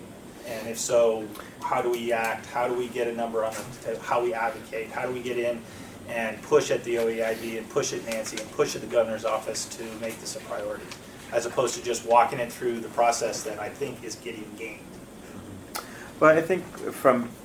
Anybody else feel that way? I mean, I don't need it. Yes, Eric, yes. Maybe I'm the only one willing to say it. I respect that we needed to get to a place where we had some things to talk around. Yes. But it feels to me like it's right now. We better have the numbers and the plan and the longer strategy down with some tactics. So I'm feeling that too. Right. And it does feel a bit like there's a lot being talked about and we're just not quite caught in. I agree with that, and specifically because there is the information we have on our paper here, and then there's the way many people see the world, which is not this way. Yes. Okay, so education being a piece of the overall budget, people are going to approach this education conversation from their vantage point. Consequently, so let's use the economic development perspective. We've got these different regional groups that all have specific goals in mind. They all have their workforce areas that are connected to. And out of that, you might have some very different education needs that go along with that. So now if you were aligning a strategy that said, okay, we're going to make sure that we have STEM hubs in each of these regions that's going to be connected with your economic development activities. Now, each of those folks has a reason to actually talk to the education folks. If you come at this as an education thing, they're going to look at you and say, well, okay, you guys just want a whole bunch of money, and we're not quite sure we're going to ever see any of it, so why should we support that? In other words, how does the business community get pulled in here to help push and support? Which should be a win-win with education. We are an industry council. Right. We're not an educational council. Yes. Yeah, we're in a very unique position that doesn't really, I think, have an analog to any other council that I know of in the state. Perhaps there is, but we are separate. This is a separately legislated council of industry members represent who are asked to report through and to the OEIB. But it's also a separately legislated council. We are not a subcommittee of the OEIB. You are not a subcommittee of the OEIB, but you're being staffed through the OEIB. And so in terms of the OEIB's process, these recommendations are being submitted to the for consideration for the governor's budget. We all know that after that, there's some sausage making that happens internally, as you put it. Then it goes to the legislature, and then the legislature has their own thoughts and opinions on what ought to be there and supported and shaped. I think that there is a legitimate role for industry and to make their wishes known in terms of advocating for the things that we want to see happen. I mean, as a STEM council, I think that is a legitimate thing for us to have a conversation on. I want to make sure the council members take is that you just mentioned that we're trying to work through a process with the OEIB, even though we're not beholden to the OEIB. Because that's the best way to do business. And I agree, that's the best way to do business, unless you're not going to get the outcome that you're hoping for as the council. And if you feel that we're not going to get the outcome by working through the process, we're not beholden to that process. We don't have a boss saying, no, you can't do it that way, unlike marketing maybe has. Right? The council has the ability to say whatever we want, to put forward what we want, and get whatever we want on the record, making the OEIB or any other group make a hard decision, as opposed to making a decision by just time and process. Same deal we deal with ETIC, same thing, do we really want to have a strong voice for an ask? And if we do, we need to get it probably done and put the OEIB on the not on the spot, but make them make a hard decision. And I think, when I'm reading articles in the Oregonian about the OEIB coming together and having all these proposals coming in, no dollars being put on any of them, and not seeing our agenda anywhere in those articles mentioned was concerning. And talking to people on the inside, were we there? Did they know that the STEM Council has a three-pronged approach, and it's going to cost X amount of money, or roughly? And I don't know if that's happening. And I know that you probably have lots of things going on that we're not briefed on, but it just feels like we're not part of the game. And we better be clear as a council what we want, because if it doesn't match up with the way the game's going, we're going to have to play the game differently. And it's just a backup plan. I still want to work through the process the right way and be collaborative and everything else, but at the same time, we're not here to be part of the regular state machine. We're here to say what we believe is what industry's needs are around STEM. And I think it's very difficult to hear that we're still trying to explain why STEM. Yeah. You just said that, Mark, that we were down there saying, why does STEM have its own special thing? Why are we still even having that discussion? Yeah. Within Nancy the knows OEIB, it when Nancy within the OEIB. Yeah. That's concerning. I'll echo that. Yeah. I understand if our general population might still need that branding, but I would expect our education folks to be there. The legislature understands it. They do. And I guess where I come out, and I agree with Eric, we need to be collaborative and do the right thing here. And what I mean by that is there's something we all agreed to do and represent. There's something I feel very accountable to do and have the industry side heard for the guys, the continuum of STEM. So maybe it would be helpful to understand how the things we're coming out with here together are actually being heard and moving forward visibly, and how the money piece actually happens, right, Eric? I mean, that's where you're going. Well, and again, you guys did your proposal. I was there the day you guys did it. It made sense, and I think that you got a few folks up at the OEIB council or board or whatever the heck they are nodding, right? You had a few advocates up there. But is it a situation where this STEM council should be going to the 7 people who don't get it or don't see it as a priority and be advocating for it and educating them? Or is that something we leave up to the OEIB to do internally, or the ODE to do internally with the OEIB? Or heck, needs to be doing something if you know, who's doing this if we're not? And then ultimately, if we're not doing it, I guarantee you we're not getting our message prioritized, because everybody else has other fish to fry. Maybe just a little clarity too. Maybe I need to understand this. I was just looking at the law that created us, and it says we do. So am I. We shall function under the direction and control of the OEIB, so it established blah blah blah. The council shall report to the chief education officer. Got that. But then it says the council is established for the purpose of assisting the chief education officer in developing and overseeing a long-term strategy to meet the goals. The question is, does Nancy have a long-term strategy that we both agree to? We're supposed to advise her on that. What is that strategy? We've made our pitch of what we think the right strategic things to do is to advance this effort. Has she embraced that strategy, and does she have a long-term strategy that we're aligned on? Because we gave the pitch, we gave it to the OAB, but ultimately it's the chief education officer who has to carry that message and say, here, I have a responsibility under here to deliver a long-term strategy to address these 2 goals. And so maybe I don't know what her strategy is, if she said this is it, or she's got other things, or where that fits. So maybe that's the...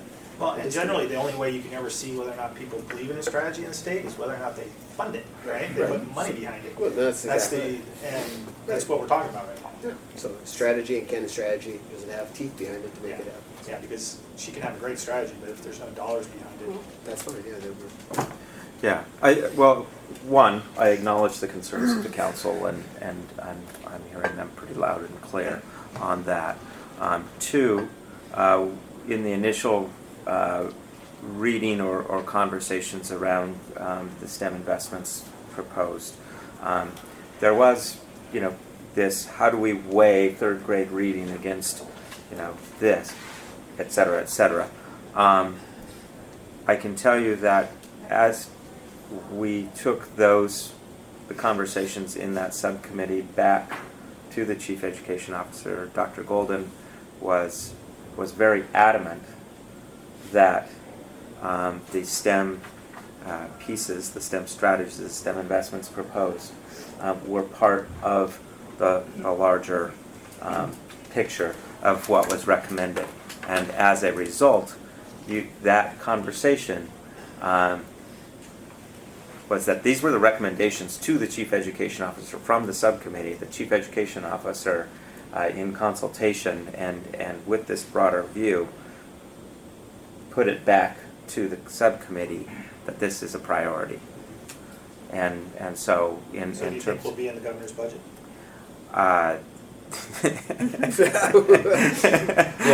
Somebody's got to ask this question. Are we going to be in the governor's budget, or are we not? I mean, it's... If you're asking me... Because we have no other options right now to advocate to the OEIB to be in the governor's budget. We have done our thing. We threw it up against the wall. It's sitting there. They're doing their game right now. Is it leaning for us being in the governor's budget, or are we on the outside of the governor's budget?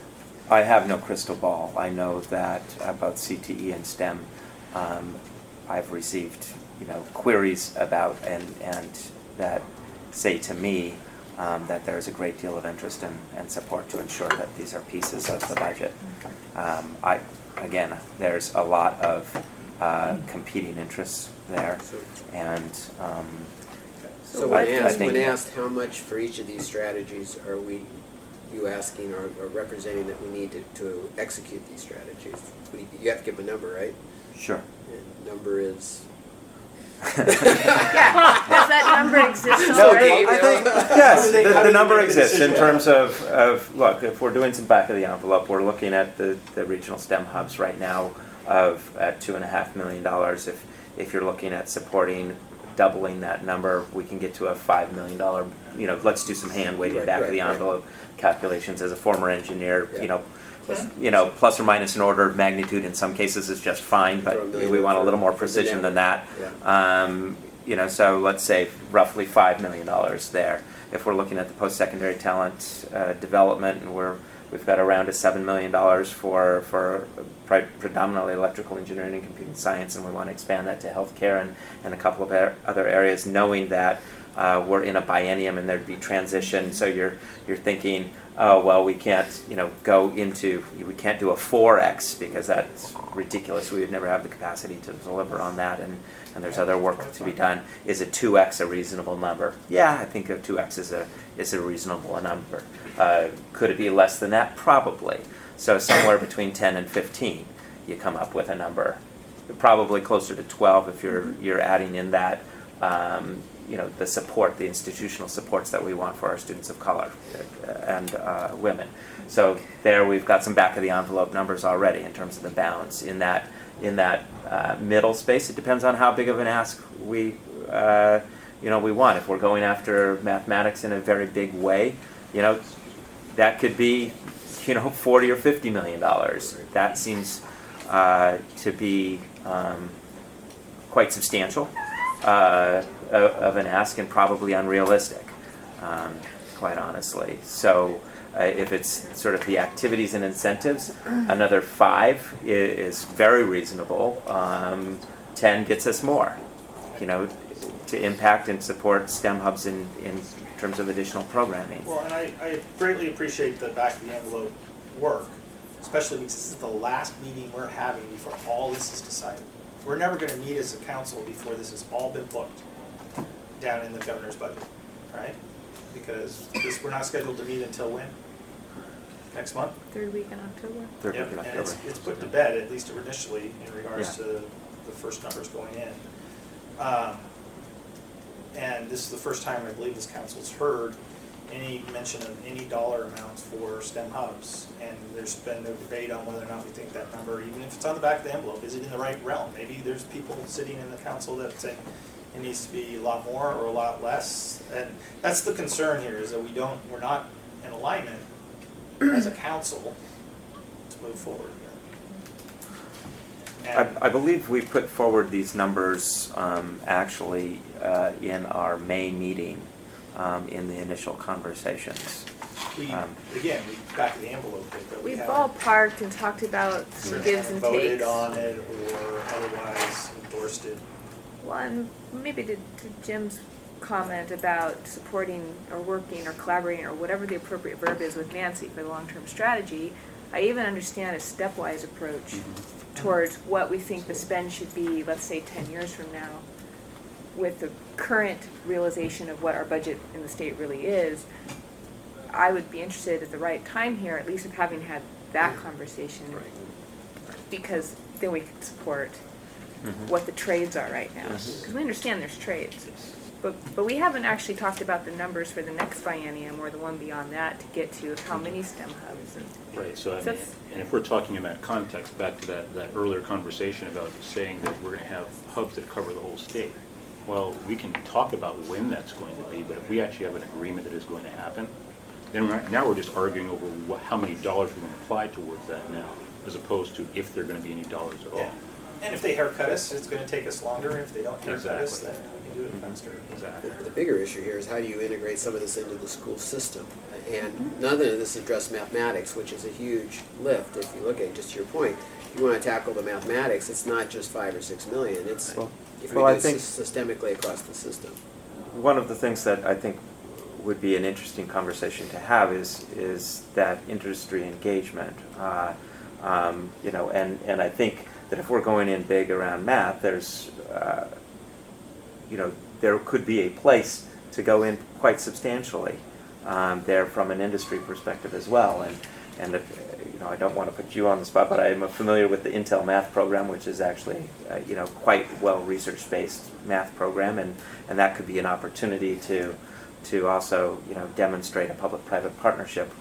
I've been having conversations with local philanthropy to you know, to assess interest in some private funding to go alongside public funding in that middle strategy, and whether or not that seems something that they would like to do. And there's certainly a desire to start aligning their strategies with our strategies in terms of what is the research saying, and what do they know, and what do we know in that. So I think this idea of coming at this collectively to get support, not just legislative support, but other types of support is going to be a critical piece. So we have, in the budgetary process, the governor makes his recommended budget.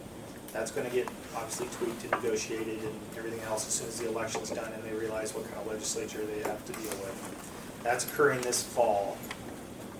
We should be, in industry at the same time, right now and moving forward, as you know, is going to be formulating their own vision and ask. And right now, I would argue that there's probably a huge disparity of what industry thinks that ask should be and what maybe sounds like is going to land, what we're even asking informally to land in the governor's budget. And if there's too much of a delta there, any of our education or state employees will not be able to advocate or work on behalf of anything but what's in the governor's budget. So you know, if the whole STEM budget goes in at $10 million, you can't ask for 11 because you're a state employee. Laura McKinney can't ask for 11 because she's a state employee. She can only ask for what's in the governor's budget or its insubordination. So we've got to hopefully have. Not that either Laura or myself has ever been insubordinate. You're shy Speak for yourself. But it would be better There's a fine line there. it would be extraordinarily No, helpful that's, yes.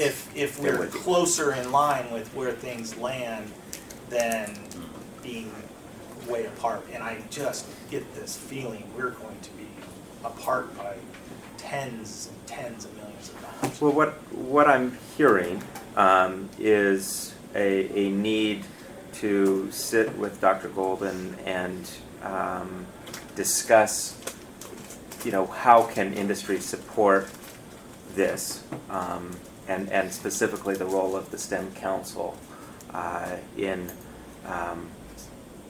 advocating for these within and without, inside and outside of the governor's ask. Is that? Well, I just don't want Dr. Golden to think that a $12 million ask or $15 million ask from the STEM Council is what industry wants, because we're supposed to represent industry to a certain degree here, and I don't think a $12 million ask is what our constituency wants.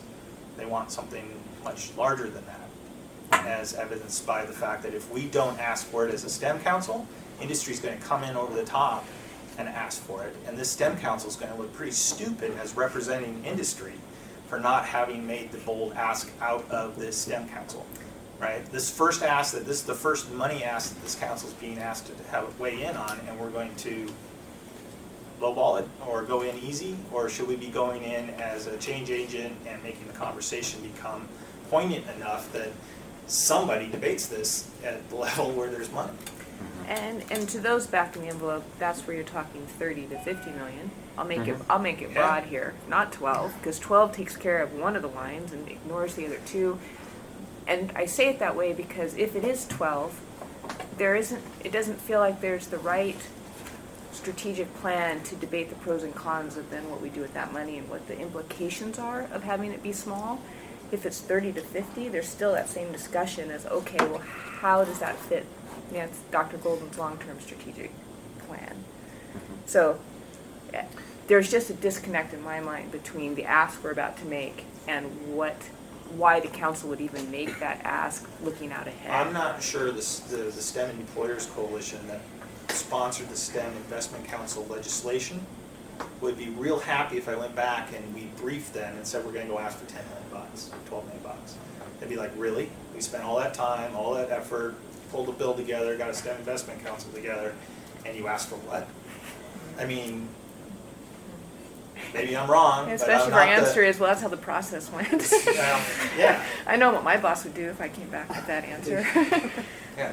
So I think we need to be somewhat, our job isn't to be shy flowers. Our job is to cause a conversation to occur. And yeah, with the understanding that within that debate, we may certainly get pared down to something that is more realistic to the budgetary process and the economic state of the state.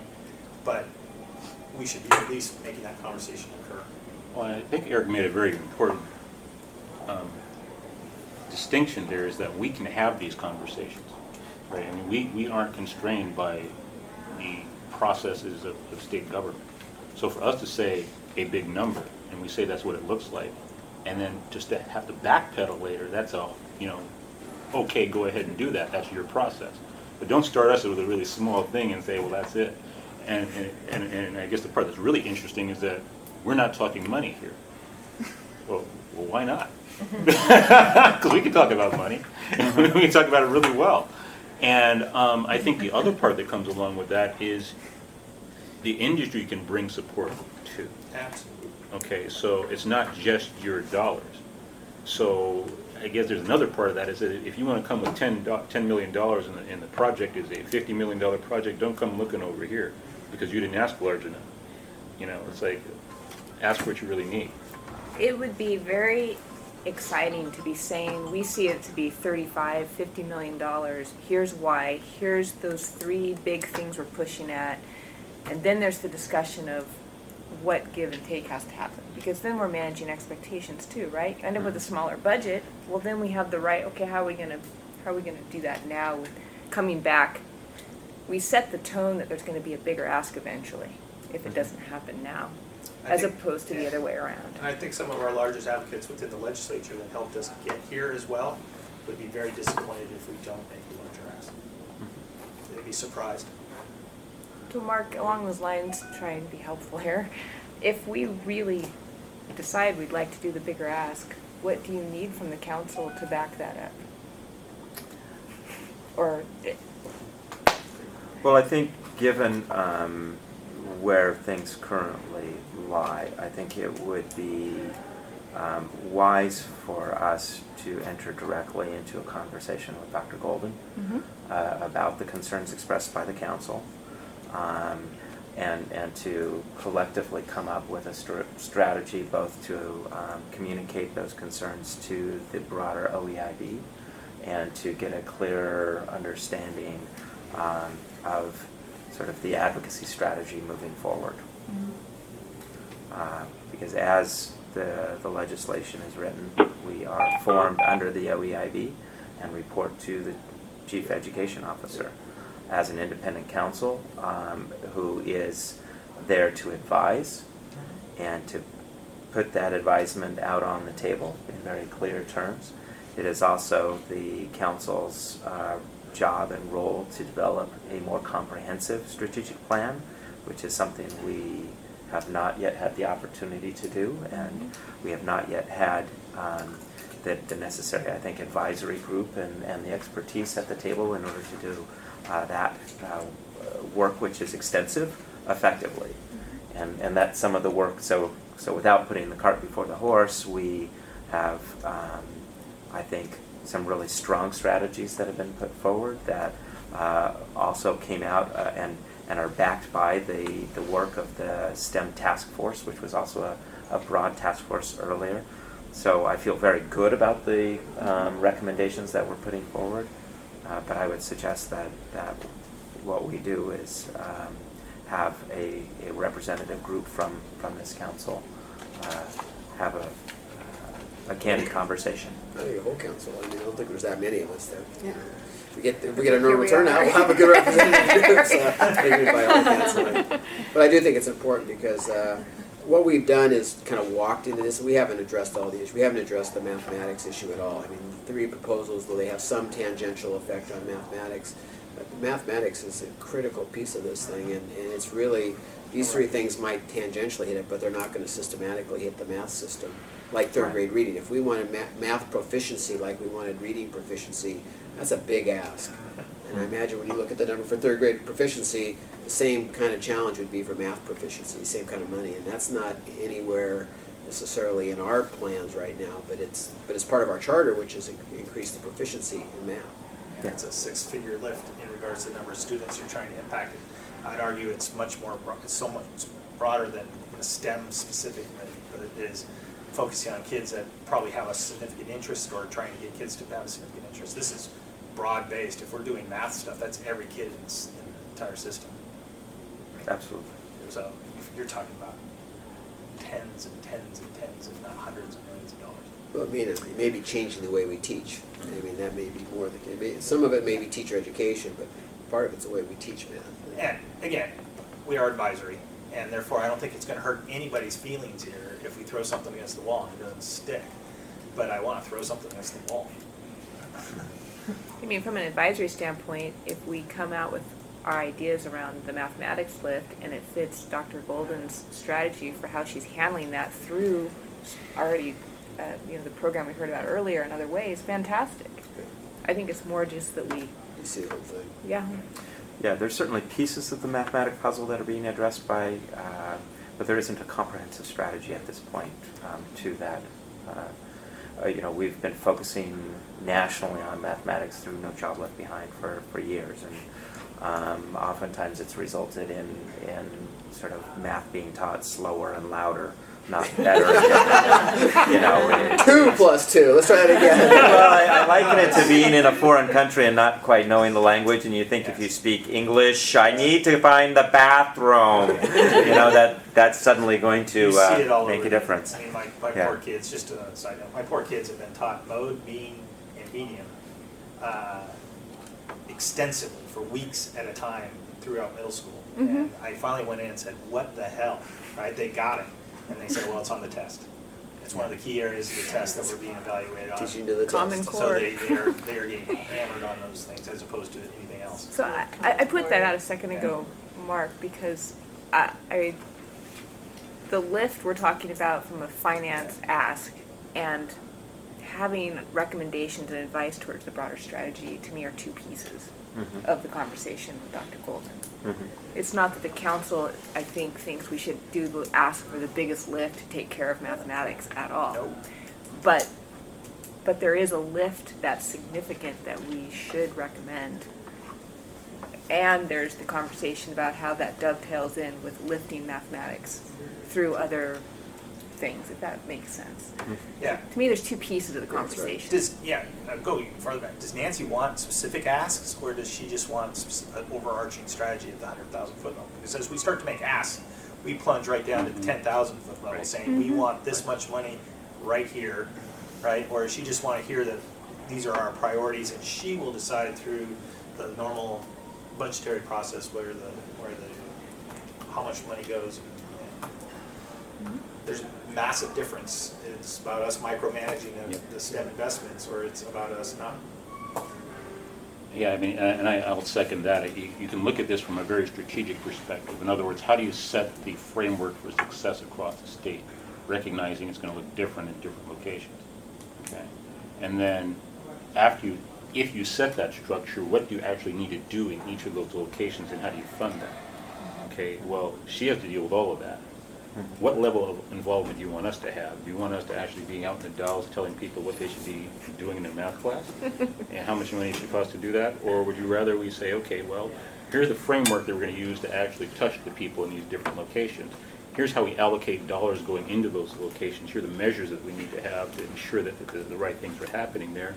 And here's a process that allows people in those locations perhaps to even evolve their own solutions, recognizing that we're looking for specific measures coming out of that we as a council put together.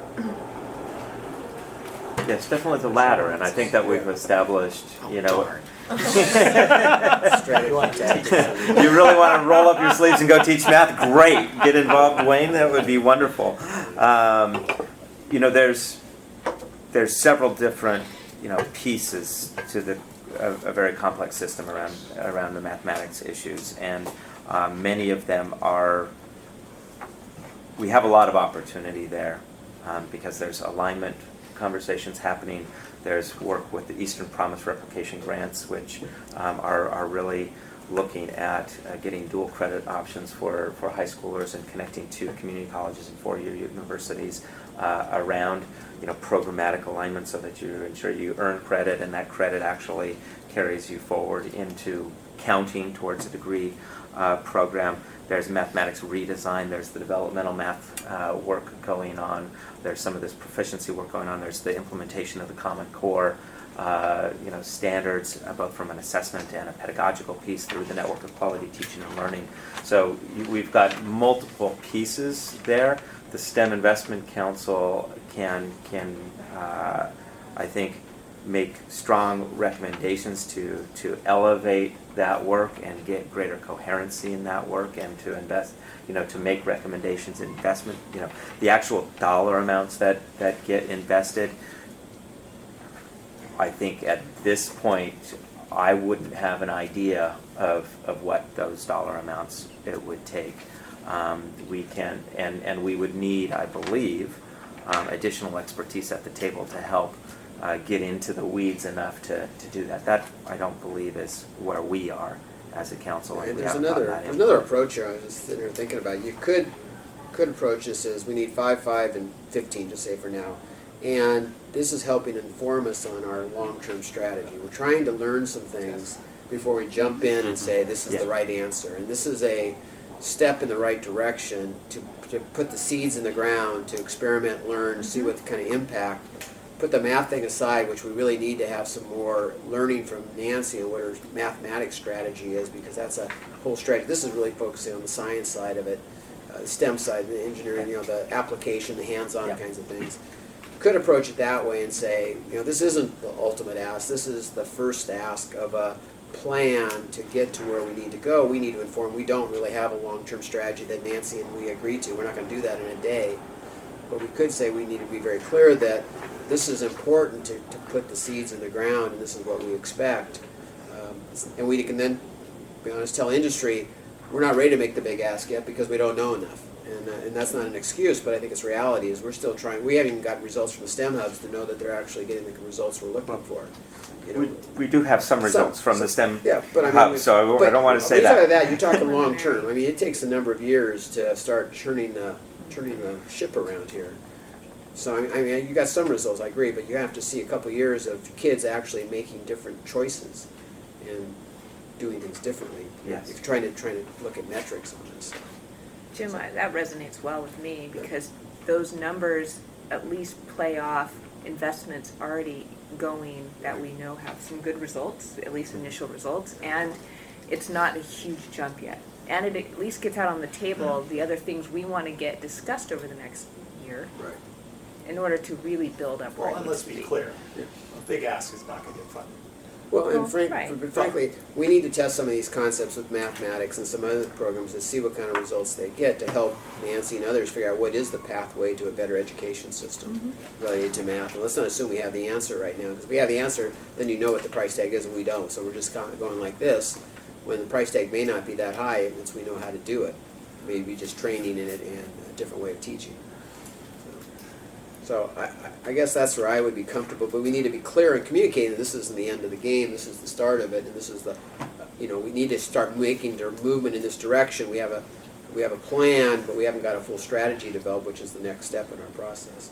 Well, I'm glad to hear that the council recognizes our own ignorance to some extent. I think that what we have put forward in terms of support for the STEM hubs and some of these other investment strategies is with the idea that a lot of that expertise exists in the field with people who, and we need to be relying and counting on great communications between us and that wisdom of practice, if you will, and to create a dynamic and a relationship that honors that, and that make sure that as we develop a larger strategic plan for the state, a more comprehensive one, a more detailed one, that we are getting those necessary voices at the table in order to inform this. Right now, we're in a very unique position, and I feel the sense of urgency from the council, and I live that sense of urgency daily and agree with it. So I think before us right now is what degree of influence and partnership can we provide and assert in this process that is helpful to move things forward in a collaborative way. So when we put forward with the STEM hubs this idea of collective impact, that it takes multiple perspectives here in order to actually achieve the end results. What as a for the state, for where I'm sitting as the director of STEM, I want to mirror that same philosophy at a statewide level. How are we incorporating workforce, economic, education, industry, out-of-school type providers in our thinking, so that we're not doing this in the not repeating historical conversations that have existed between our workforce and industry and our education system. We cannot do that because it's not effective. It just doesn't work. Compounded though, we only get to ask for money every 2 years. So you better ask now, because once you have your answer 18 months from now, you're not having money to do anything with it. So let's make sure we ask. So let's have an ask, and to me what I heard from Jim was we get to lay out a framework for some of where we want to be going, which to your point allows us a framework in which to bring in, like you said, the advisory committee and the other pieces that we know we don't have right now. But it's a chance to say, here's where to start, here's where we expect to be going. And to me, because it would help us guide our work for the next year. So, Well, and more important that we message that and communicate that to Nancy and others, so that we advocate for it probably too. This is a start, and this is how it fits, and this is not the end, but it's the beginning. Well, what are we bringing to the table in those conversations, I think, is an important piece of this. If we're going to be making an ask, what are we also bringing? So as a STEM council, what, are we backing this up? Are we just asking others to be putting out, again, So are we able to bring $5 million to the table? Are we able to bring, as a statewide push around, K-8 mathematics? Are we able to, what can we lever here? Well, I think business needs to see where the ROI is too, and where we can be helpful. I think we can bring manpower and people to the table. Money isn't always the answer. Sometimes it's our industry expertise. So. I mean, to a great degree, all this doesn't matter, because there's only so many guys and gals down in Salem that actually get to vote, right?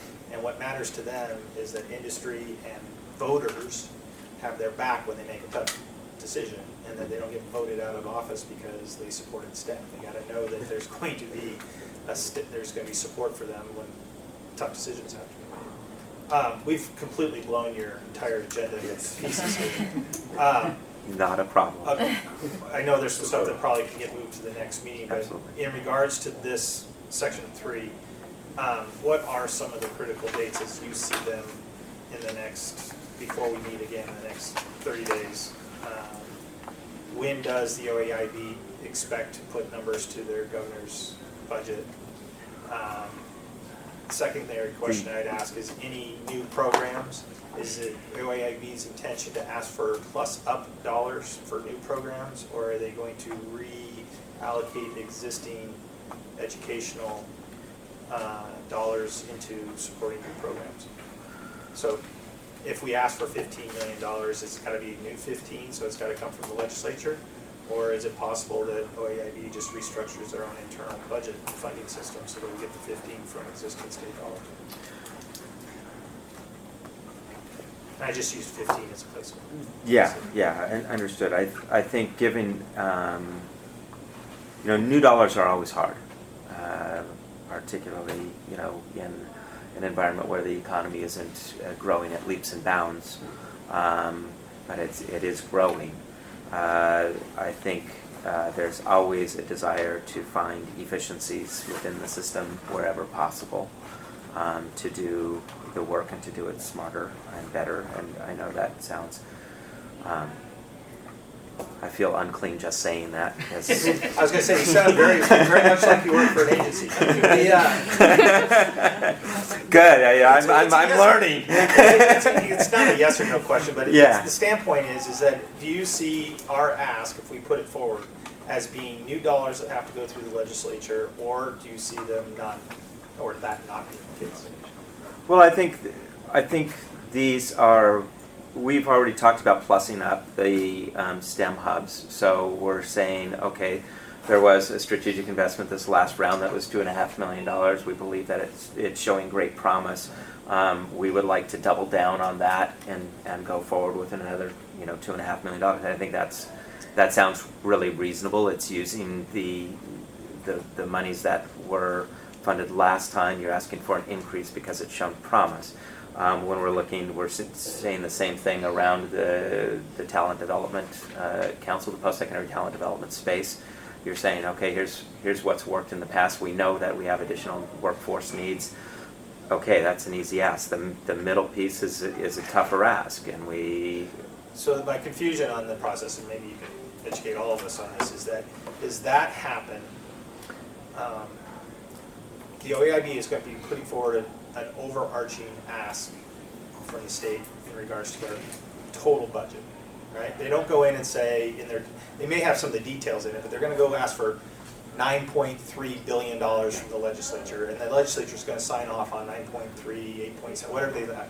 And then you guys get a big chunk of change, and you get to divide it up amongst whatever way you want to. So you're talking about internally to the OEIB, you're asking for money to come to our programs in such and such format. What I'm saying is, are you going to ask for new money specifically from the legislature for our programs that has a House bill assigned to it? Those monies are earmarked directly into those programs. They may flow through the OEIB, they may flow through ODE and the HEC and everything else, but those monies are earmarked. They cannot go into the big pot and get disseminated into anything the OEIB decides. Instead, they directly go to these initiatives, because that's what a legislative concept is. That's what a bill ends up being. Boom, the money goes there. It can't go anywhere else. And the danger, I think, of the LC, the going through the legislature, is a harder ask, like you mentioned, because that's what I would term new money, right? That has to be found and allocated. The other one is dangerous for us because there's no guarantee it happens. Yeah. So that's what I'm asking. Which way are we telling Nancy that we want to go with this? If she gets her wildest dream and OEIB gets their big number that they put down, we win, right? And we're in there for a particular allocation, that's great. But if she gets cut, are we on the table for the cut? And then how does that fit back with how the council was formed? So the by the strategy legislature? would be to decide, because if it's a pathway, if it's the harder path of going in and getting a bill written, then that's where I think industry suddenly has a massive voice in regards to getting something for this organization. Is that because if industry lines up, and I think it's prepared to go in for CTE and STEM and really make a big ask for new money, then I think we may lose there, but if we win, we'll really know we're going to win. I mean, it's clear. It seems that we've got dual processes here. Yeah. Right, that are going on. From the OEIB perspective, they are going to be agreeing whether or not these are the right concepts to be made as a recommendation to the governor. The actual process for determining and identifying the final line items, I do not fully understand what the process is for determining the figures associated with it. I think it's very relevant and pertinent. I mean, it's appropriate for the STEM Investment Council to put forward those figures to Dr. Golden so that she's fully aware of what our ask is in those conversations. I think what we would like to do from the prior conversation that I'm hearing is to set up a meeting with Dr. Golden, is to clarify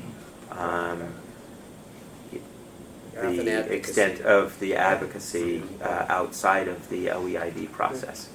Is that Well, yeah, a fair? we need to choose a path, which way. And there may be advantages of making this all encompassing in terms of both CTE and, Oh, yeah. and STEM and mathematics or something like that. So.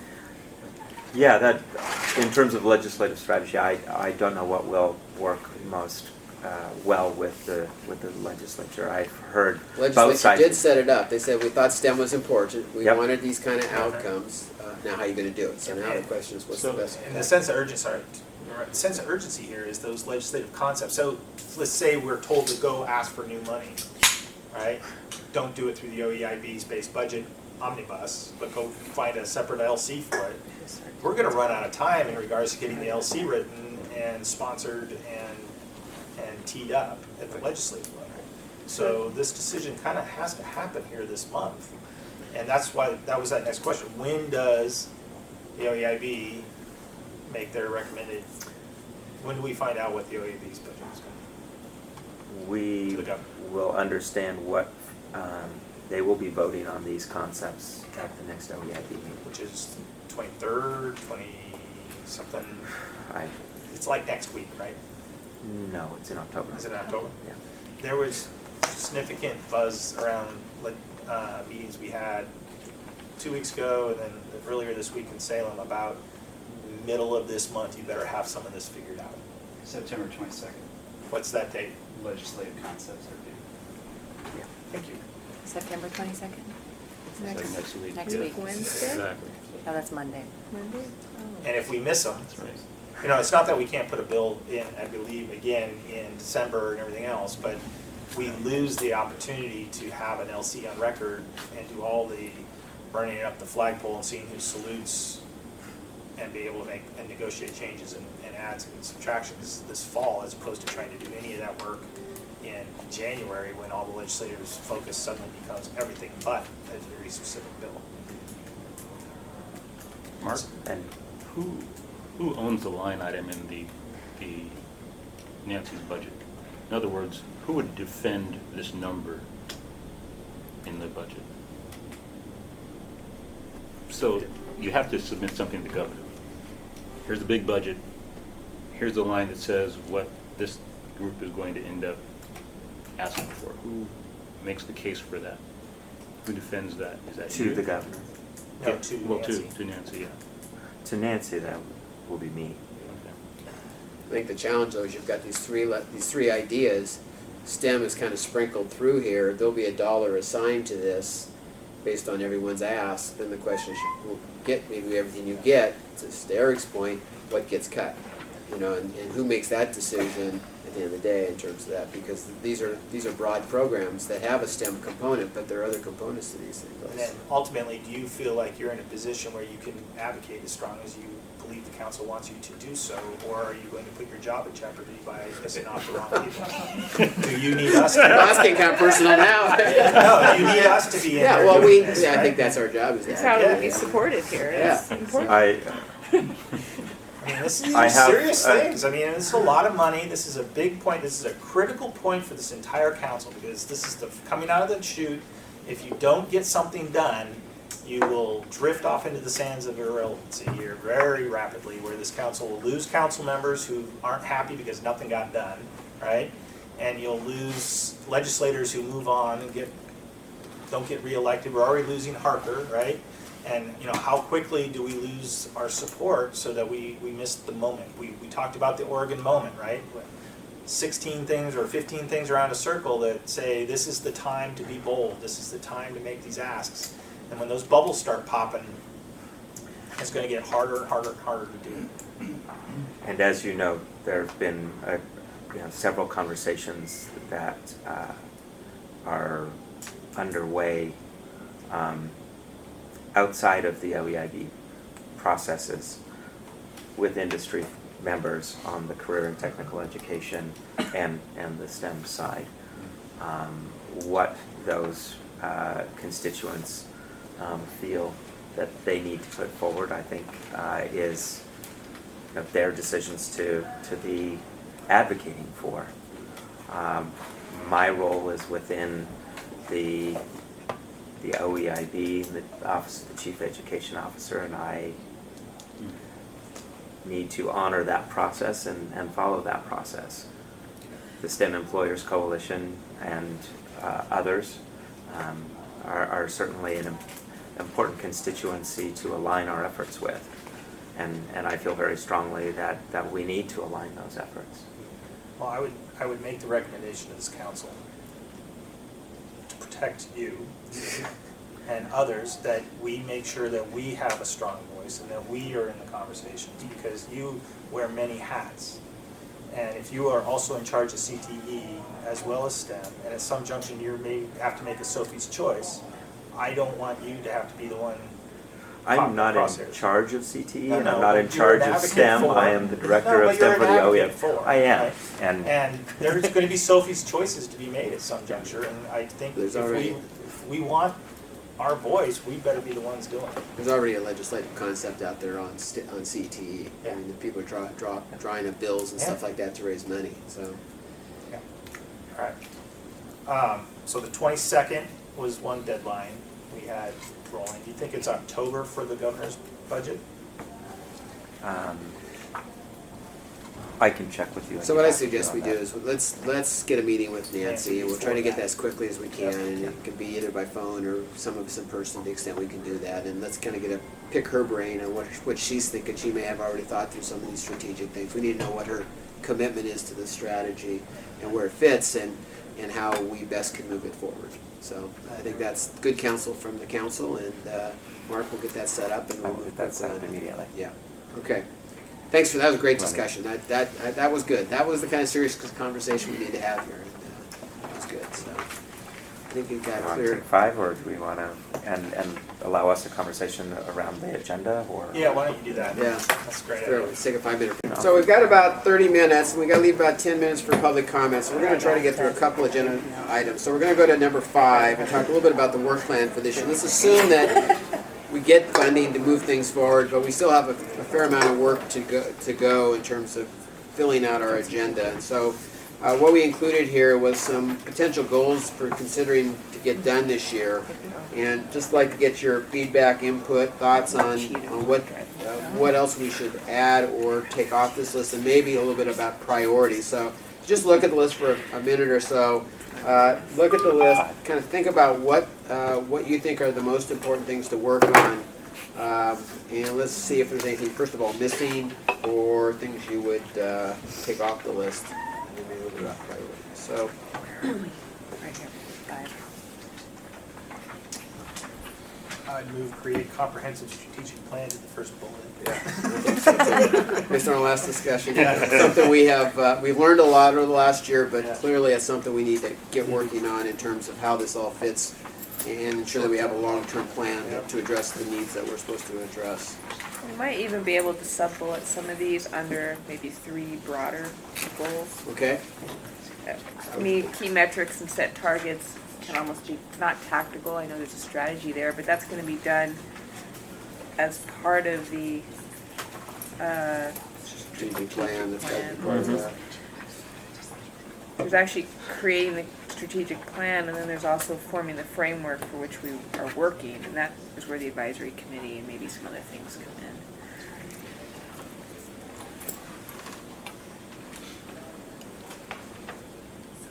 Intentional partnerships and advocates, as opposed to not intentional. I don't know what the definition. Hang her on.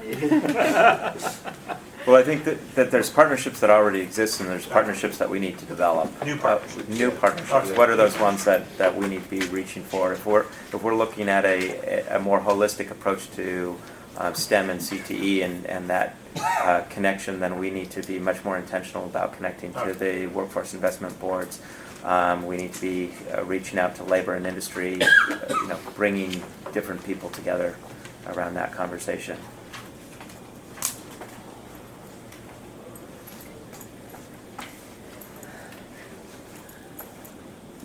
If I was to I think obviously the strategic plan needs to be a real focus for us. Some of these fall under that. Some of these are helping us develop that. So like the advisory committee is helping us do that. The partnerships are helping us do that.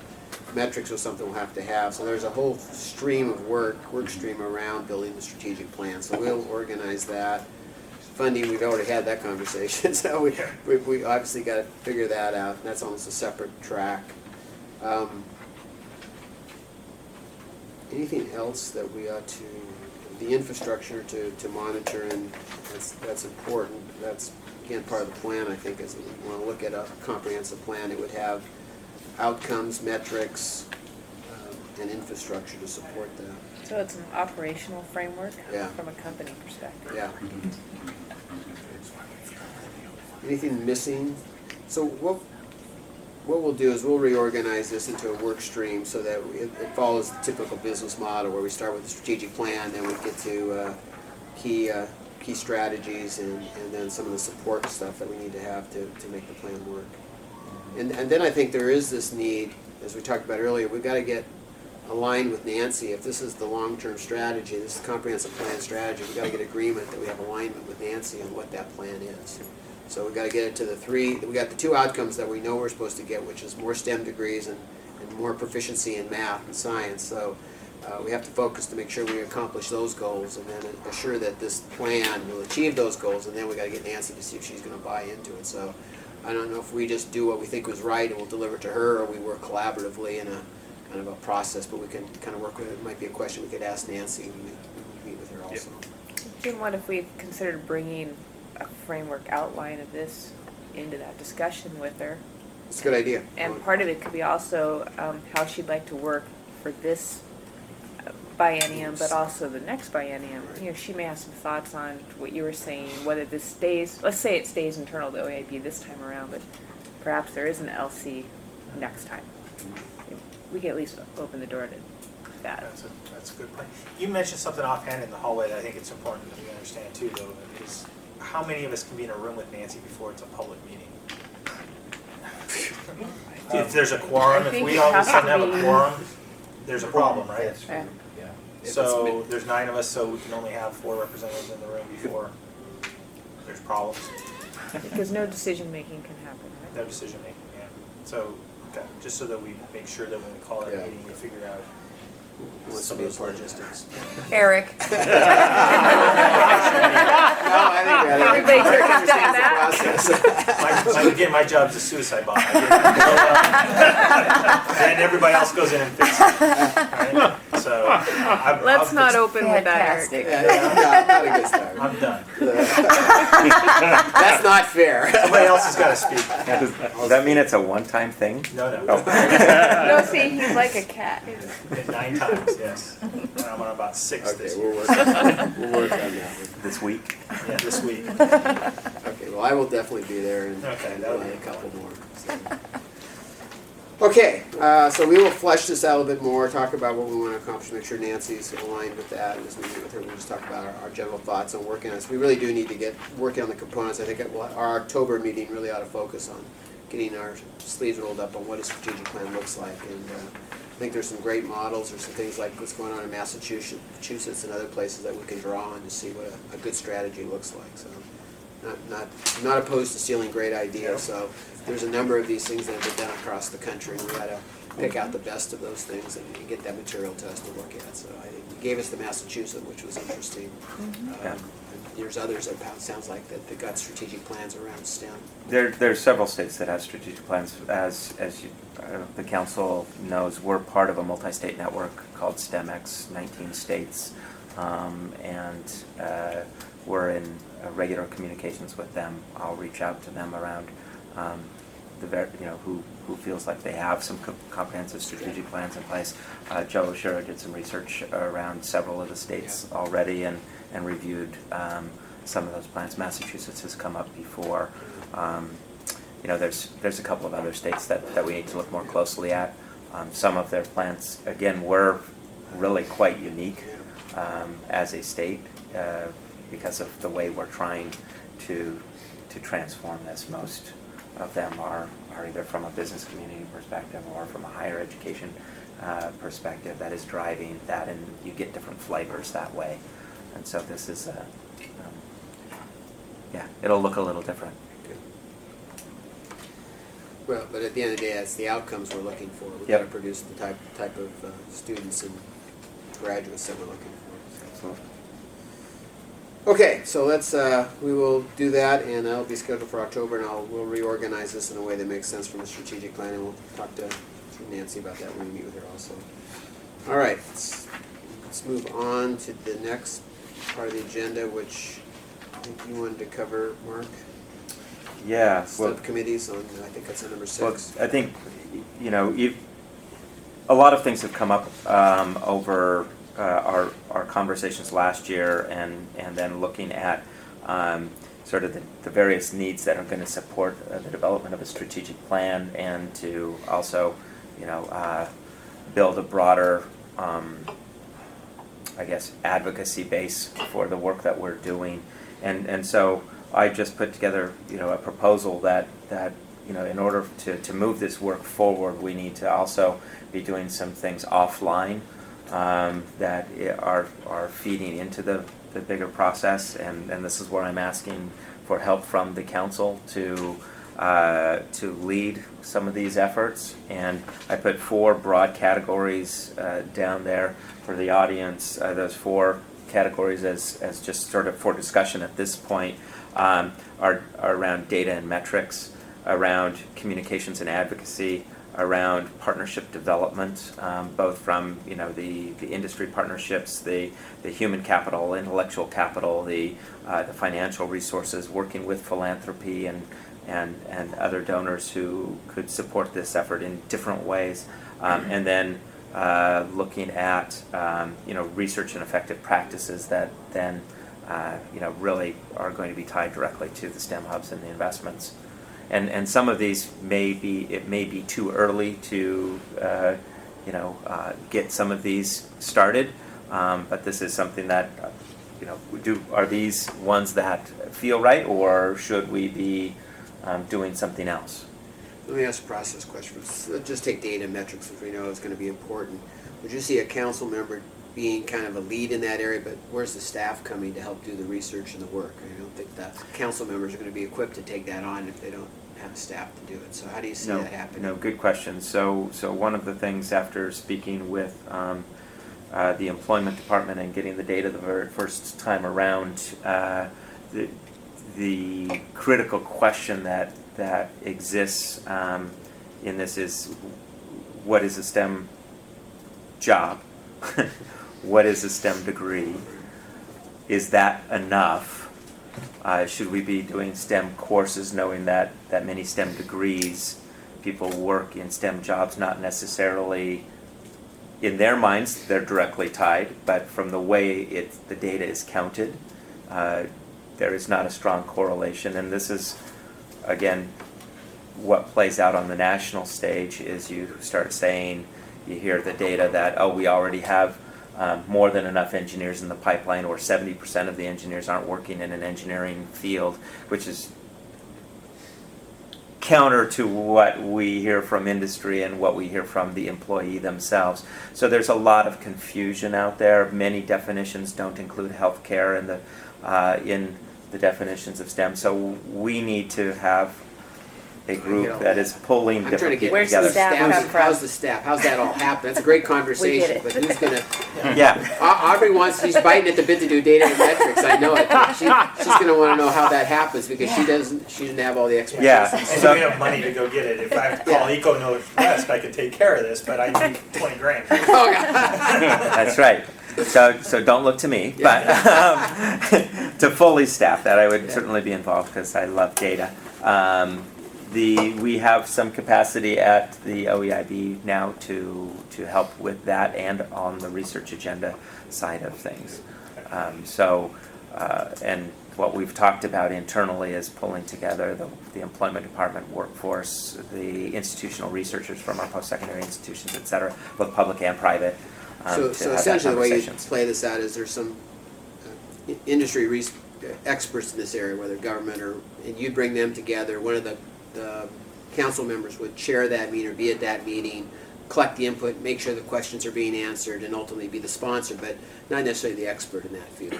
They ask questions, make sure it's covering the issues, and then bring that back to the council, right? Is that the way you're thinking about this? I would appreciate assistance in the scheduling, in terms of making sure that it all gets moving forward. I mean, there's keeping it, on track. Right. Is probably the biggest Yeah, but the council lift from a needs council to know member. who the people are. I mean, Sure, they and have we to know can what- so- certainly then have a So I conversation get- about how to do that. One small life lesson. So ETIC for years never had any sub-councils or subcommittees whatsoever. We created 3 or 4 years ago 4 distinct sub-councils. When there's a lot to be done, they actually can do something. When there's not much to be done, they fall apart pretty quickly. So Sure. I think it's important. I think that what you do need to establish is that a council member chairs the subcommittees, right? That's all. Right. I mean, you got to have that, and with the expectation that the facilitator and owner, but they're not necessarily doing all the work. Right. And then you're going to have to get them. You're going to have to. There needs to be a significant administrative support from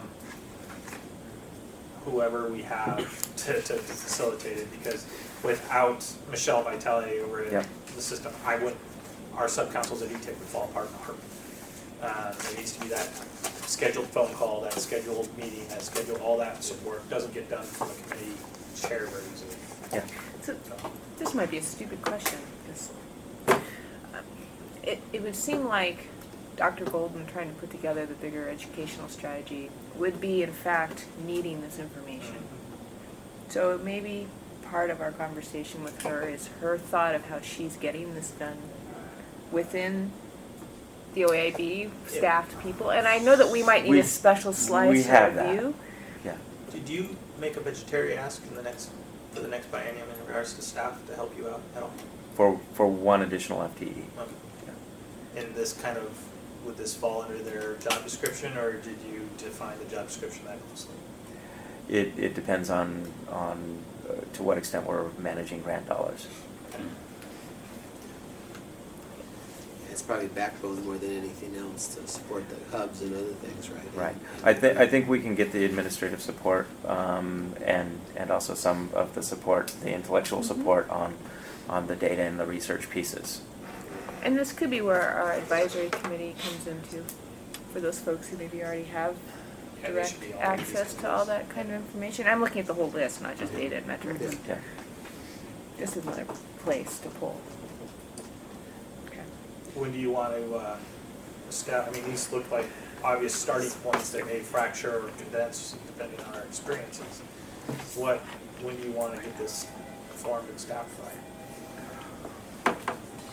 That's the will of the council, right? I think that to me right now, communications and advocacy has a really significant priority. We need to make sure that, I believe that we need to be syncing our messages up with career and technical education advocates, with industry advocates, so that we are sounding in sync when we're dealing with the Office of Governor and the legislature.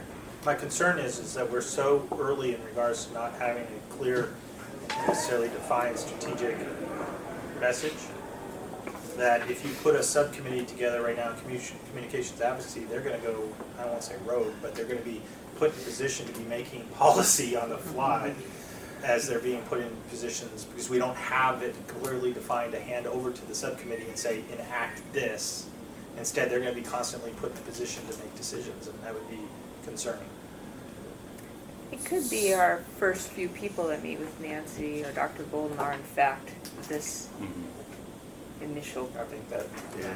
Because we have to understand what our role is. They have to have a platform, or they're going to go off the reservation. And this is not one necessarily they can support us necessarily on because of the budget issue. I mean, how do we, if we want more and they want less, and we've got this issue, they can't go against the governor's budget. So It seems like the easiest is the research and effective practices, because we're going to have to do that. In other words, I guess I look at it as, how do you put together the people who can help us make the decisions that we're going to be making over the long term, and who ends up sitting at the table for that? Probably the most important thing we can do right now. In regard to communication, and Aubrey, you mentioned what we're still making the case. I can tell you that the misconceptions around this work are very, very entrenched, and they're broad, and because we all think that we understand the link between what we're trying to do in economic development, that is not broadly accepted or understood. In the I'm education specifically community, talking or- about that the OEIB, Mark. I mean, Uh, we've been having this discussion for a year and a half, if not two, with the OEIB. Yeah, So I'm yeah, sorry, yeah. I don't take that they don't know No. why this is important.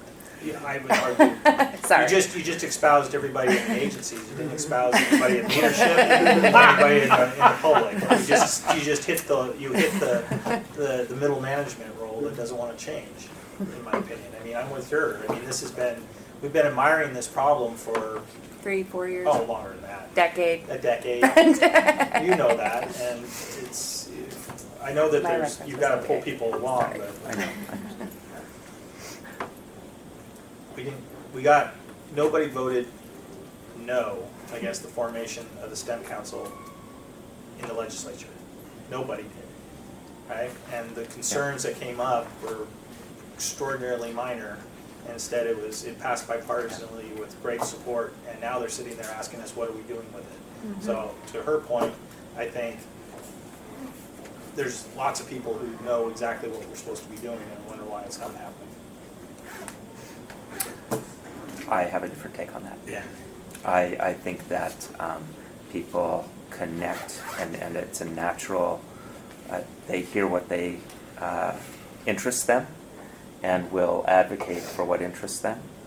And these cultural divides, these cultural perceptions and beliefs of the CTE being less than, of STEM being this and STEM being boring is widely entrenched in society at many, many different levels in many, many different ways. We've got Washington STEM to the north, which I worked for a couple of years there to get them off the ground, had an entire communication strategy and did public outreach to understand what public perception is, and worked diligently on always communicating. And it is, I could tell you right now, Mark, I they're think we're still talking about two doing different that. things. I'm not denying Perhaps. that. I'm not denying that. I think Can what we- we want to do is Can we sync not up with on specific common organizations? messages here, that we I'm want not- to make yes. sure that Communication we is always are. very important. Yeah. I mean, and look at Kyle and the work that the OBC has been doing, going around the state with Nancy and delivering this message. That's part of it. I get Yeah. that. So Yeah. I mean, we don't need to rat hole on Okay. the OEIB not knowing what STEM is, because they do. They do. It's just whether or not They it's a do. priority. Yeah, I wasn't specifically talking about the LEI, I was Right, but talking I about think as a council that's why and as we're missing as each a other's point statewide enough sort that of we need that. organization, I mean- we need a broad communication Strategy. strategy that targets, public, it targets Sure. teachers, it targets legislators, Right. and how you convey that message and those messages varies depending on the different constituencies. And then it becomes a lot clearer for us to also advocate to Dr. Golden about ways that she can incorporate specific messages into her communications to the public, and that we're very specific on that. I think that would be a very helpful thing to develop. I don't disagree. So what do we want to do with this now?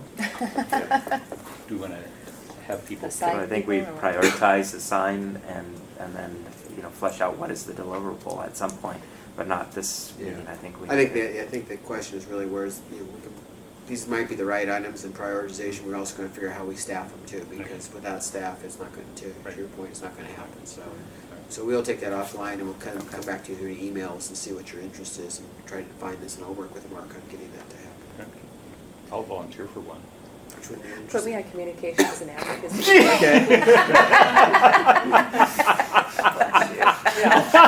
Yeah, and Eric too, right? That's our racehorse. That's our racehorse. That is not the. That's a Bronco. Dwayne, you want to do the research? Partnerships. Partnerships. Oh, that's good. Yeah, perfect. Yeah, you think I'll help you guys with the other one. I'll help you, because we've got some ideas. Well, and that one crosses very quickly. The partnerships and I would like advocacy to be piece supportive of that one. are extraordinarily cross-linked because, you know, where our power lies is in the larger consortiums of business groups and others that are passionate about this. Because that's how you get something through the legislature. Yeah. Okay. Well, we will draw for the rest of them Okay. and see where we go from Excellent. there. But I think these are a good starting on the issues we got to cover. And, I think some of these sooner than later will be helpful. Okay. All right. So now, I think that's it for this public comments. We have 2 people that are going to make public comment. First, Cindy. Can I just do a date check? We are next, October 15th is our next meeting. Yeah. We'll Yes. chair up to the And table it's here. going so you to can stay stand on up. that day. That's great. Stay on that day. Yes, our next meeting date is October 15th, I believe, is what we have on this calendar. Yeah, And if that's what there's I have. challenges with that, please let me know ASAP. No, it works for me. Where is it? Okay. Yeah, location is. Location, Oh, Portland or Salem at this point. Salem would be great, but How I about respect. Redmond? Ben would be fantastic. Let's shoot for Salem for the next Yeah. for the We next wouldn't- council I mean, it's meeting. That's fair. Okay. That's Great. easy. The other, this is. Help Jessica out. Maybe. I will check with the other board members too to find out what their Yeah. commitment is too. Yeah. I got it. Okay. Thank you, Right. All right, Cindy. So, Mr. Chair, my name is Cindy Robert, and I'm actually a lobbyist. And I just wanted to, a couple of us were talking in the back. Use your help, it sounds like. There you go. A couple of us were talking in the back about the committees that you just formed. Did you intend to have people, other stakeholders on those committees? Yes. Okay, good, because we didn't. Yeah, It's the absolutely. advisory group Yeah. agenda item that we didn't get to. Oh, We didn't okay. get to it. Yes, absolutely. So I'm interrupting that too, so I No. apologize. So I'm here today on behalf of Learning.com. Learning.com is an Oregon-based company that is helping districts implement digital learning initiatives, and they're not a client of mine, but they are a passion. So I wanted to tell you a little bit why. I've had the privilege of working on all ends of the spectrum for education. I've done pre-K, K-12, and the higher ed realm. So in all those realms, I hear a lot about STEM, as we all do, and about the things that we need to do to make us reach 40-40-20 goals, and the role STEM plays in making more globally competitive and happy citizens, which is all very good. But one of the things that I was concerned about coming in, Learning.com coming in, that then I just kind of heard you guys all talking about was, where do we integrate the teaching of the skills, and how do we make what we're all talking about a real application? And as a matter of fact, as you talked about the 3 funding pieces, the hub funding, the STEM programming, and the talent development, all of those areas, even though you're going to come up with a big chunk of money, all of those areas you're going to have plenty of time through the policy option packages to determine where money goes to each program and what program you want it to be. But I would suggest that as you move towards the legislative session, that you actually figure out the details of at least one of them. And I think probably with your expertise, STEM programming would be the place to go. And I think I also heard Mark say that's probably the biggest chunk of money that you'll be looking for, and it's kind of flexible, he said. But it seems to me that as you look at that money for STEM programming, trying to dictate exactly what it looks like not only will help in the overall OEIB budget process, but will also help as you go to legislators, because as you know, they prefer to see something tangible. So as you looked at the STEM program, and if you could talk about it in the way of, these are the programs we're going to do that affect, maybe if you just start small, and we're only going to ask for 3 pots of money, but when it comes to STEM program, we want to do something boots on the ground that affects the teacher, the student, and the curriculum. 3 easy areas, because what we know for sure is that we need 21st century skills for students, 21st century skills for teachers, and we need project-based learning curriculum. You keep hearing that the reason we're behind in the STEM skills is because kids just aren't interested. So when are we going to talk about that? How do you get kids more interested? How do you make sure that they're not only interested one time, but all the way K through 8th grade? Because that should really be a focus. So with that all said, I just want to share, and I'm almost done, the 3 recommendations that Learning.com wanted to suggest and put forth today. One was that the STEM Council would recommend that students K through 8 be assessed against the national ICT, which is the International Society for Technical Educators. perfect standards, so that we can measure how we're doing compared to peers at other schools. And then we can figure out where we need remediation and where we need to begin, but we don't have that basis right now. So we're talking about everything we want to do for STEM. We don't even know where our kids are right now. Maybe they're brilliant, we don't even know. Maybe they're doing much better K through 8, and it's in high school where they drop off. We've got to figure that out. Second thing, teachers need to be provided with a skill inventory that helps them determine where their skills are and helps them to find professional development that helps them to work on those skills. 2 really easy things that get us partway to those 21st century skills. Third thing is that in each core curriculum, a teacher incorporate at least one project. The best way for a kid to learn and the best way for a teacher to learn how to teach is to actually have programs involved in what they're doing.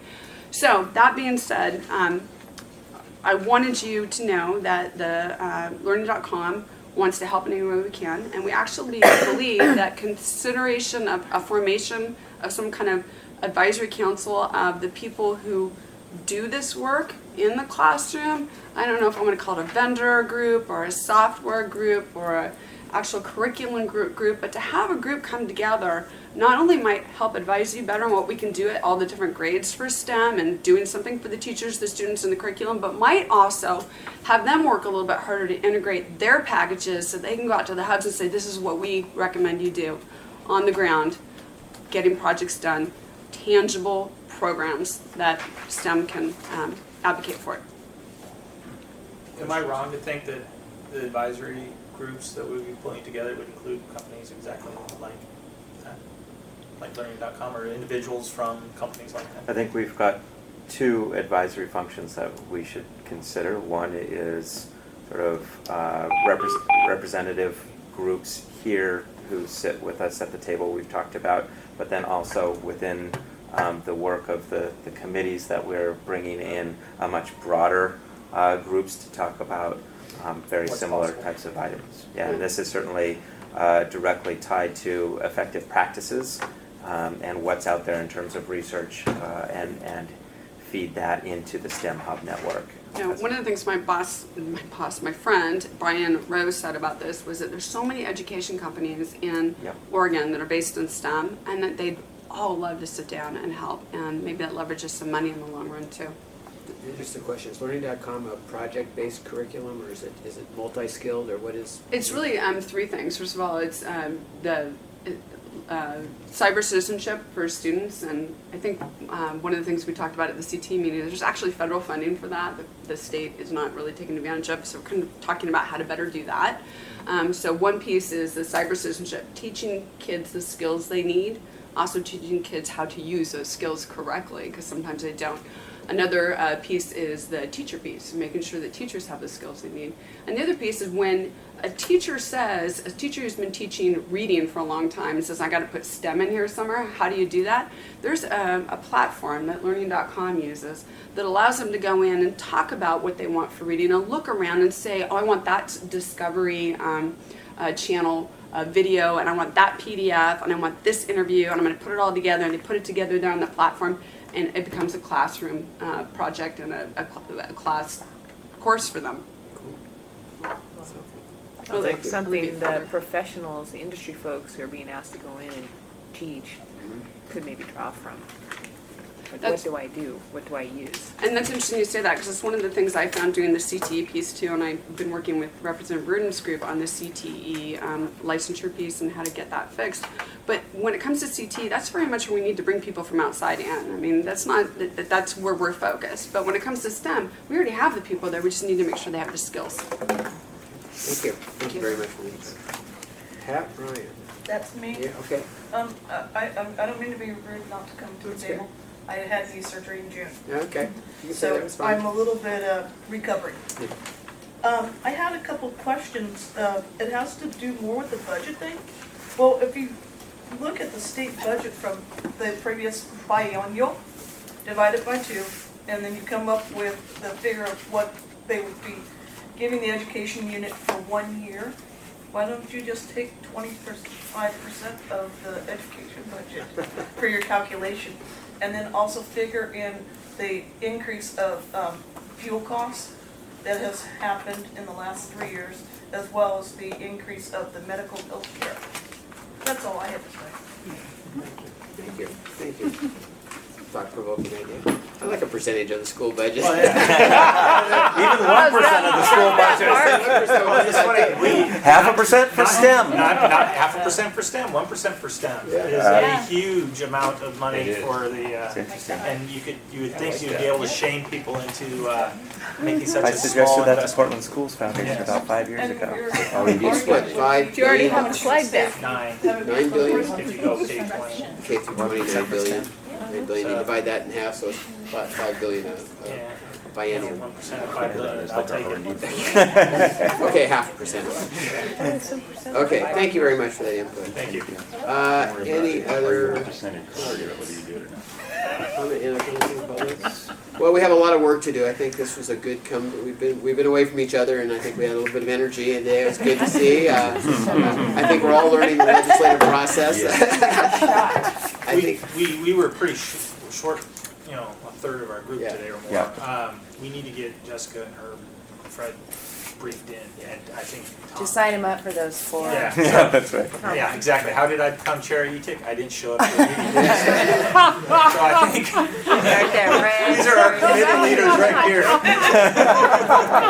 Just We need to get make a better vote on attendance than if we're going to put him in that role. There you go. Did Jessica have her baby? Oh yeah. I hope so. I hope so. I mean, she was pretty. I mean, I haven't heard. I assume that she had it. Yes. She did. She did. That's good. Right there. And what did you have? A baby. A human. Well, thanks for your input. We'll get back Thank to you in you, terms of the everybody. time with Nancy. I think it was a great discussion.